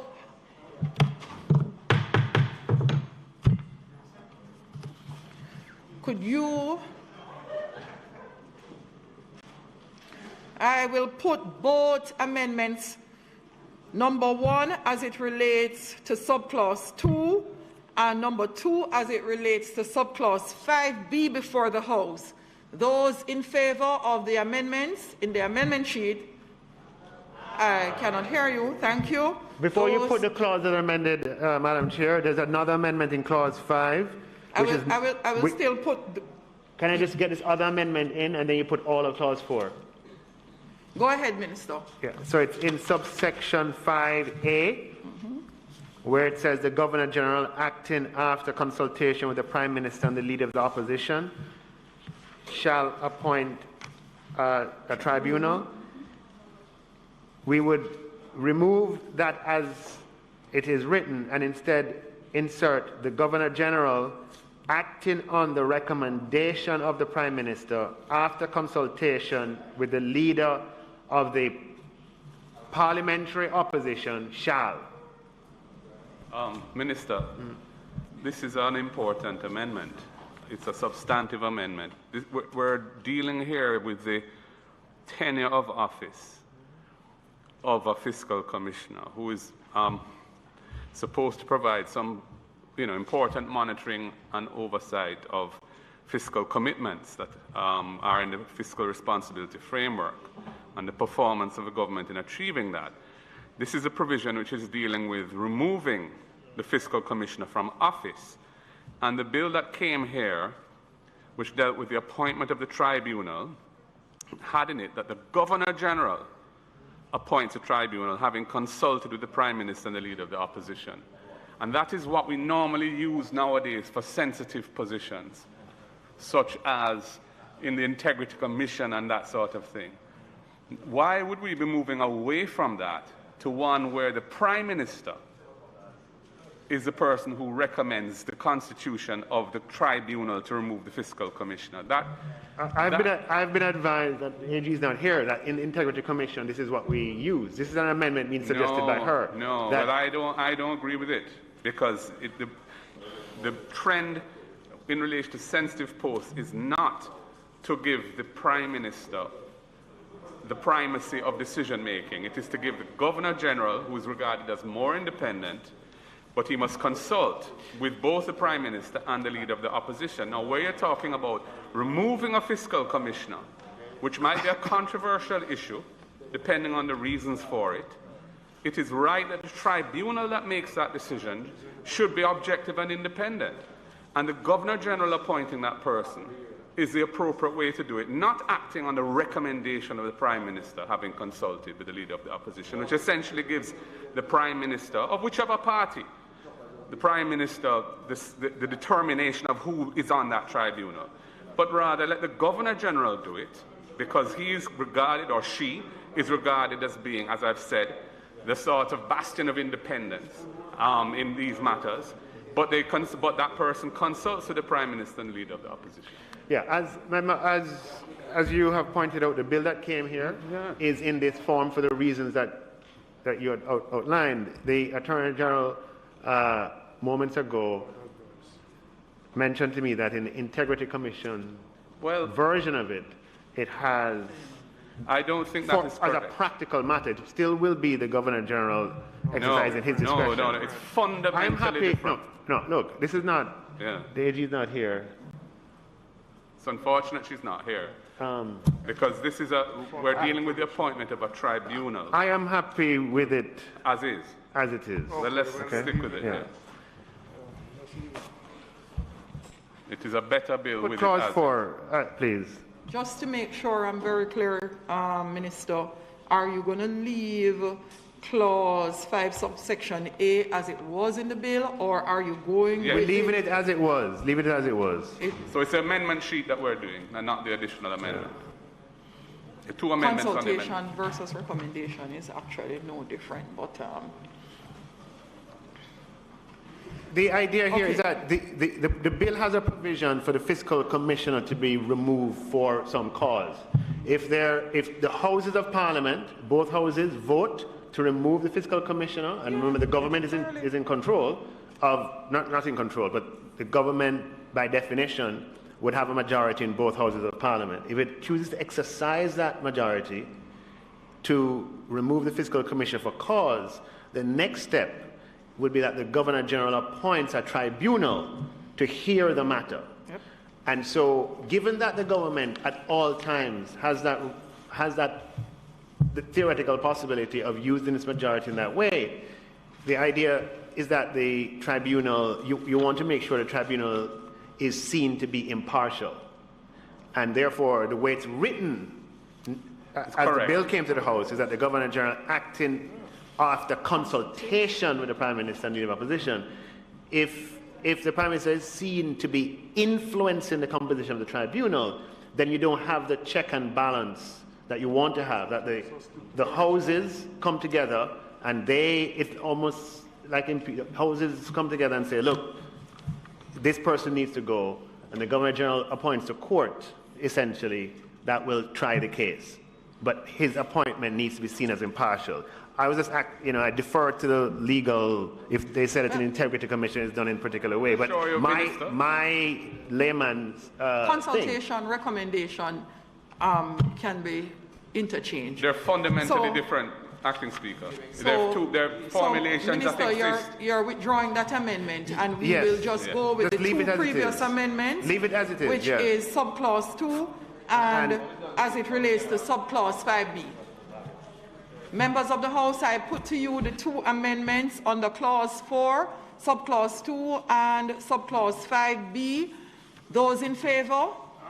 Those against? The ayes have it. I now put to you the amended clause 4. Those in favor? Those against? The ayes have it. Minister, I am not seeing any amendments for clause 5, 6, Madam 7. Speaker, are you piloting the bill or is the minister? No, I'm not seeing any amendments for clauses 5 through 9. There aren't any. No. So you can put 5 to 9 together. So I'd like to find out if it's okay for us to put clause 5 through 9. I didn't know the leader of the opposition was piloting the bill. 5 to the 9. Can we put 5 to 9, Chair? Yes, Minister. So the question before the House is we would like to put clause 5 through 9 to the House without any amendments. Those in favor? Those against? The ayes have it. We would now like to put clause 10, which has a series of amendments.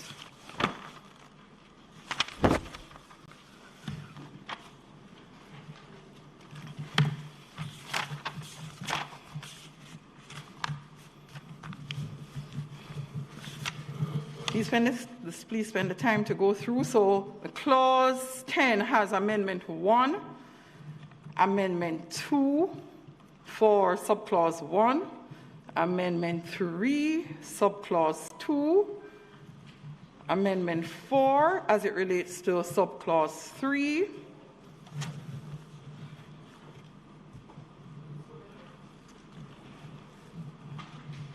let me put these 4 amendments first. 3, commission.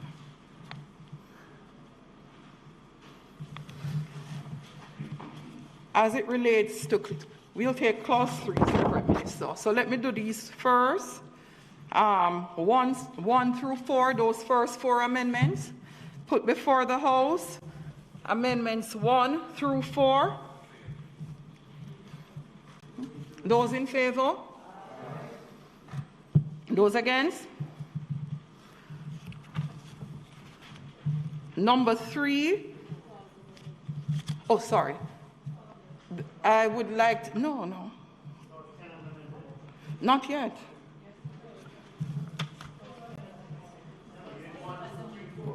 No.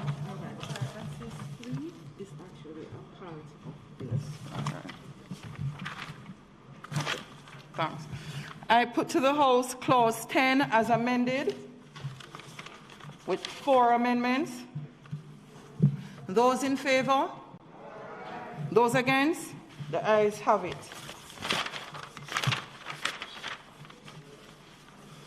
Clause 11. 1 amendment. I put the amendment before the House. Those in favor? Those against? The ayes have it.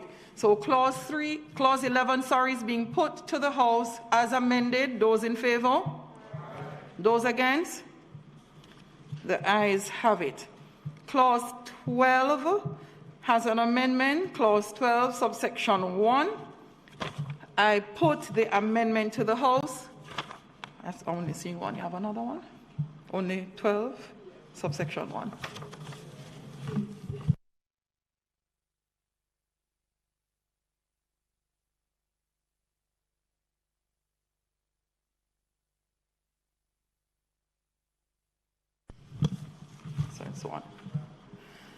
So clause 12, subsection 1. Those in favor of the amendment? Those against? The ayes have it. So we put clause 12 before the House as amended. Those in favor? Those against? The ayes have it. Clause 13. In subclause 7, there's an amendment. I put the amendment to the House. Those in favor? Those against? The ayes have it. We now put clause 13 as amended to the House. Those in favor? Those against? The ayes have it. Clause 14, subclause 1, also has an amendment. We put the amendment to the House. Those in favor? Those against? The ayes have it. Clause 14, as amended, is now being placed before the House. Those in favor? Those against? The ayes have it. Clause 15. There are 2 amendments, subclause 3 and subclause 4. I put both amendments to the House. Those in favor? Those against? The ayes have it. Clause 15 is put to the House as amended. Those in favor? Those against? The ayes have it. Clause 16. I'm seeing no amendments here, Minister. Are there any amendments? So we put clause 16 as is to the House. Those in favor? Those against? The ayes have it. Clause 17. Clause 17, Chair. Want to scratch Amendment 1 in the amendment sheet, keep Amendment 2, and in place of Amendment 1, Clause 17, subsection 1, the proposed amendment is the proposed amendment is the Governor General shall by instrument in writing on the advice of the Minister after consultation with the person designated by the Leader of the Parliamentary Opposition to be the spokesperson on finance, appoint an advisory committee, capital A, capital C, to be called the Fiscal Advisory Committee, capital FAC. Just on that issue, though, the formulation Leader of the Parliamentary Opposition is not correct. It's the Leader of the Opposition, constitutional position. Fair enough. So let us just stick with Leader of the Opposition. But apart from that, it's a little unusual in the sense that I don't think I've ever seen legislation which recognizes spokespersons in the opposition setup. They have really no legal status. It's a construct of the oppositions, It is, which is why this is why we had little problems with this clause, and that's why we have to amend it. I mean, what you were proposing before was the norm. In other words, the amendment you have on the sheet, which deleted the other option, would have achieved the normal arrangement. But then we get an imbalance in the Minister and the Leader of Opposition. Right. So just settled on, we're going to have something unusual. Better to have the unusual thing. I don't have a problem with, but let's refer to the Leader of the Opposition. Yeah. So we would, for one, we would delete the existing clause 17, subsection 1, and substitute as follows. The Governor General shall, by instrument in writing, on the advice of the Minister, after consultation with the person designated by the Leader of the Opposition to be the spokesperson on finance, appoint an advisory committee, capital A, capital C, to be called the Fiscal Advisory Committee, capital F, capital A, capital C. And then clause 2 would be amended as in the amendment sheet.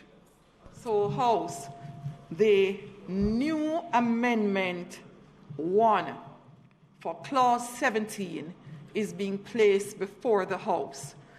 Previous documented amendment on the sheet has not been considered by the House and is therefore not being placed. In addition, the second amendment, as it is recognized here on the amendment sheet, is also being placed before the House. Those in favor of the new Amendment 1 and Amendment 2 as per the sheet presented may say aye. Those opposed? The ayes have it. I now put clause 17 as amended by the 2 accepted amendments before the House.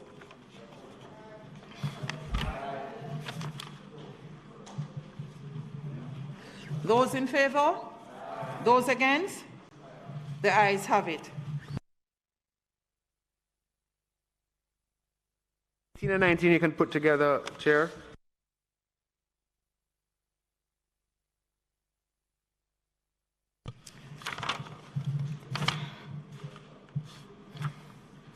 I put before the House Clause 18 and Clause 19 of the bill. Those in favor?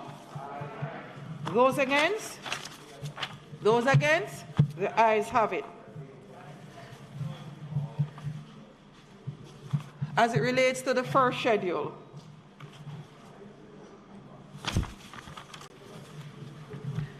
there is one amendment to the first schedule, insert pension and other benefits of fiscal commissioner. Those in favor of the amendment? Aye. Those opposed? The ayes have it.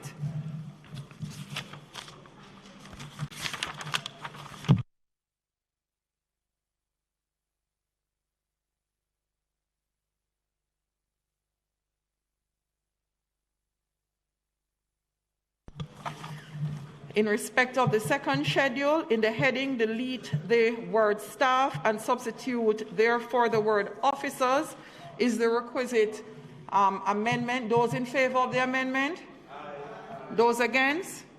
The ayes have it.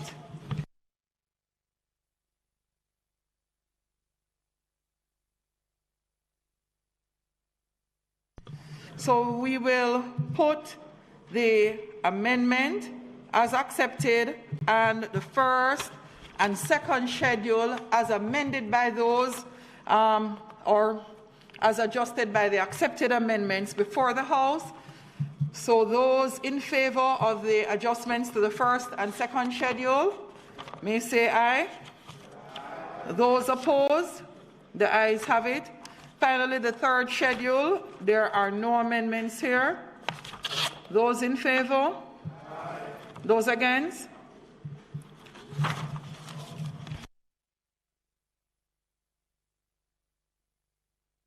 I hope I'm counting properly. We have a total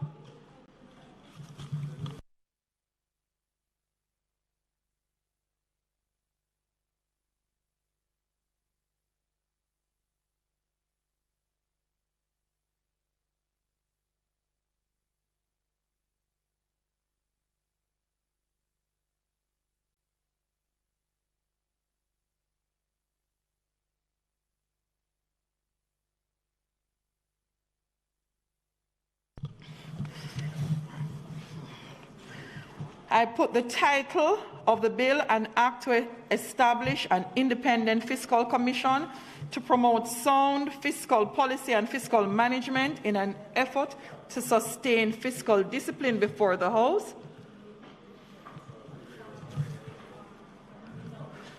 And the enacting clauses.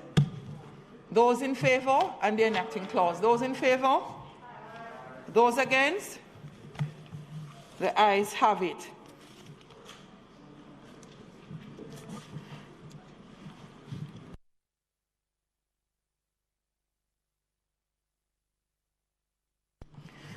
The question is, I do report the bill as having passed the committee stage with 19 amendments. Those in favor?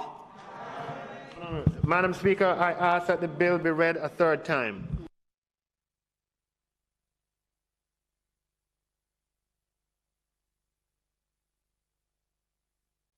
We passed that section. No, anyway. All right. Let's go back, please. So.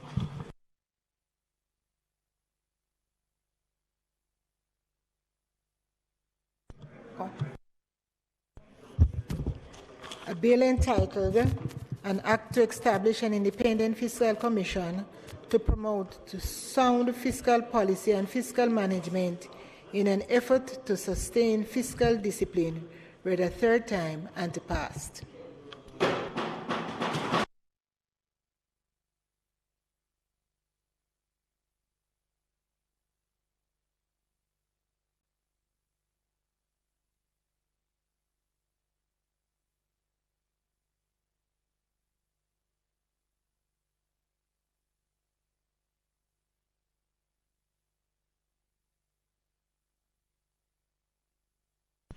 House Leader. Madam Speaker, I think you haven't reported that the bill is passed. Then the Minister will ask for the third reading of the bill. He did? He did? When? We have indeed had the third reading of the bill, and the bill has been passed by the committee and signed, having been passed with 19 amendments. Thank you, House. Madam Speaker, I now ask that the bill be read a third time, for the second time.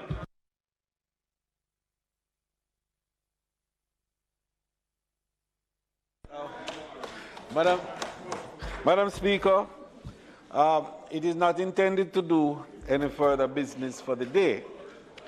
I therefore invite you to adjourn this House until Tuesday, the 9th of February, which will be the last sitting of this session. And we will take a break and then return on the 18th, Thursday the 18th, for the ceremonial opening of the new session of Parliament. May it please you, Madam Speaker.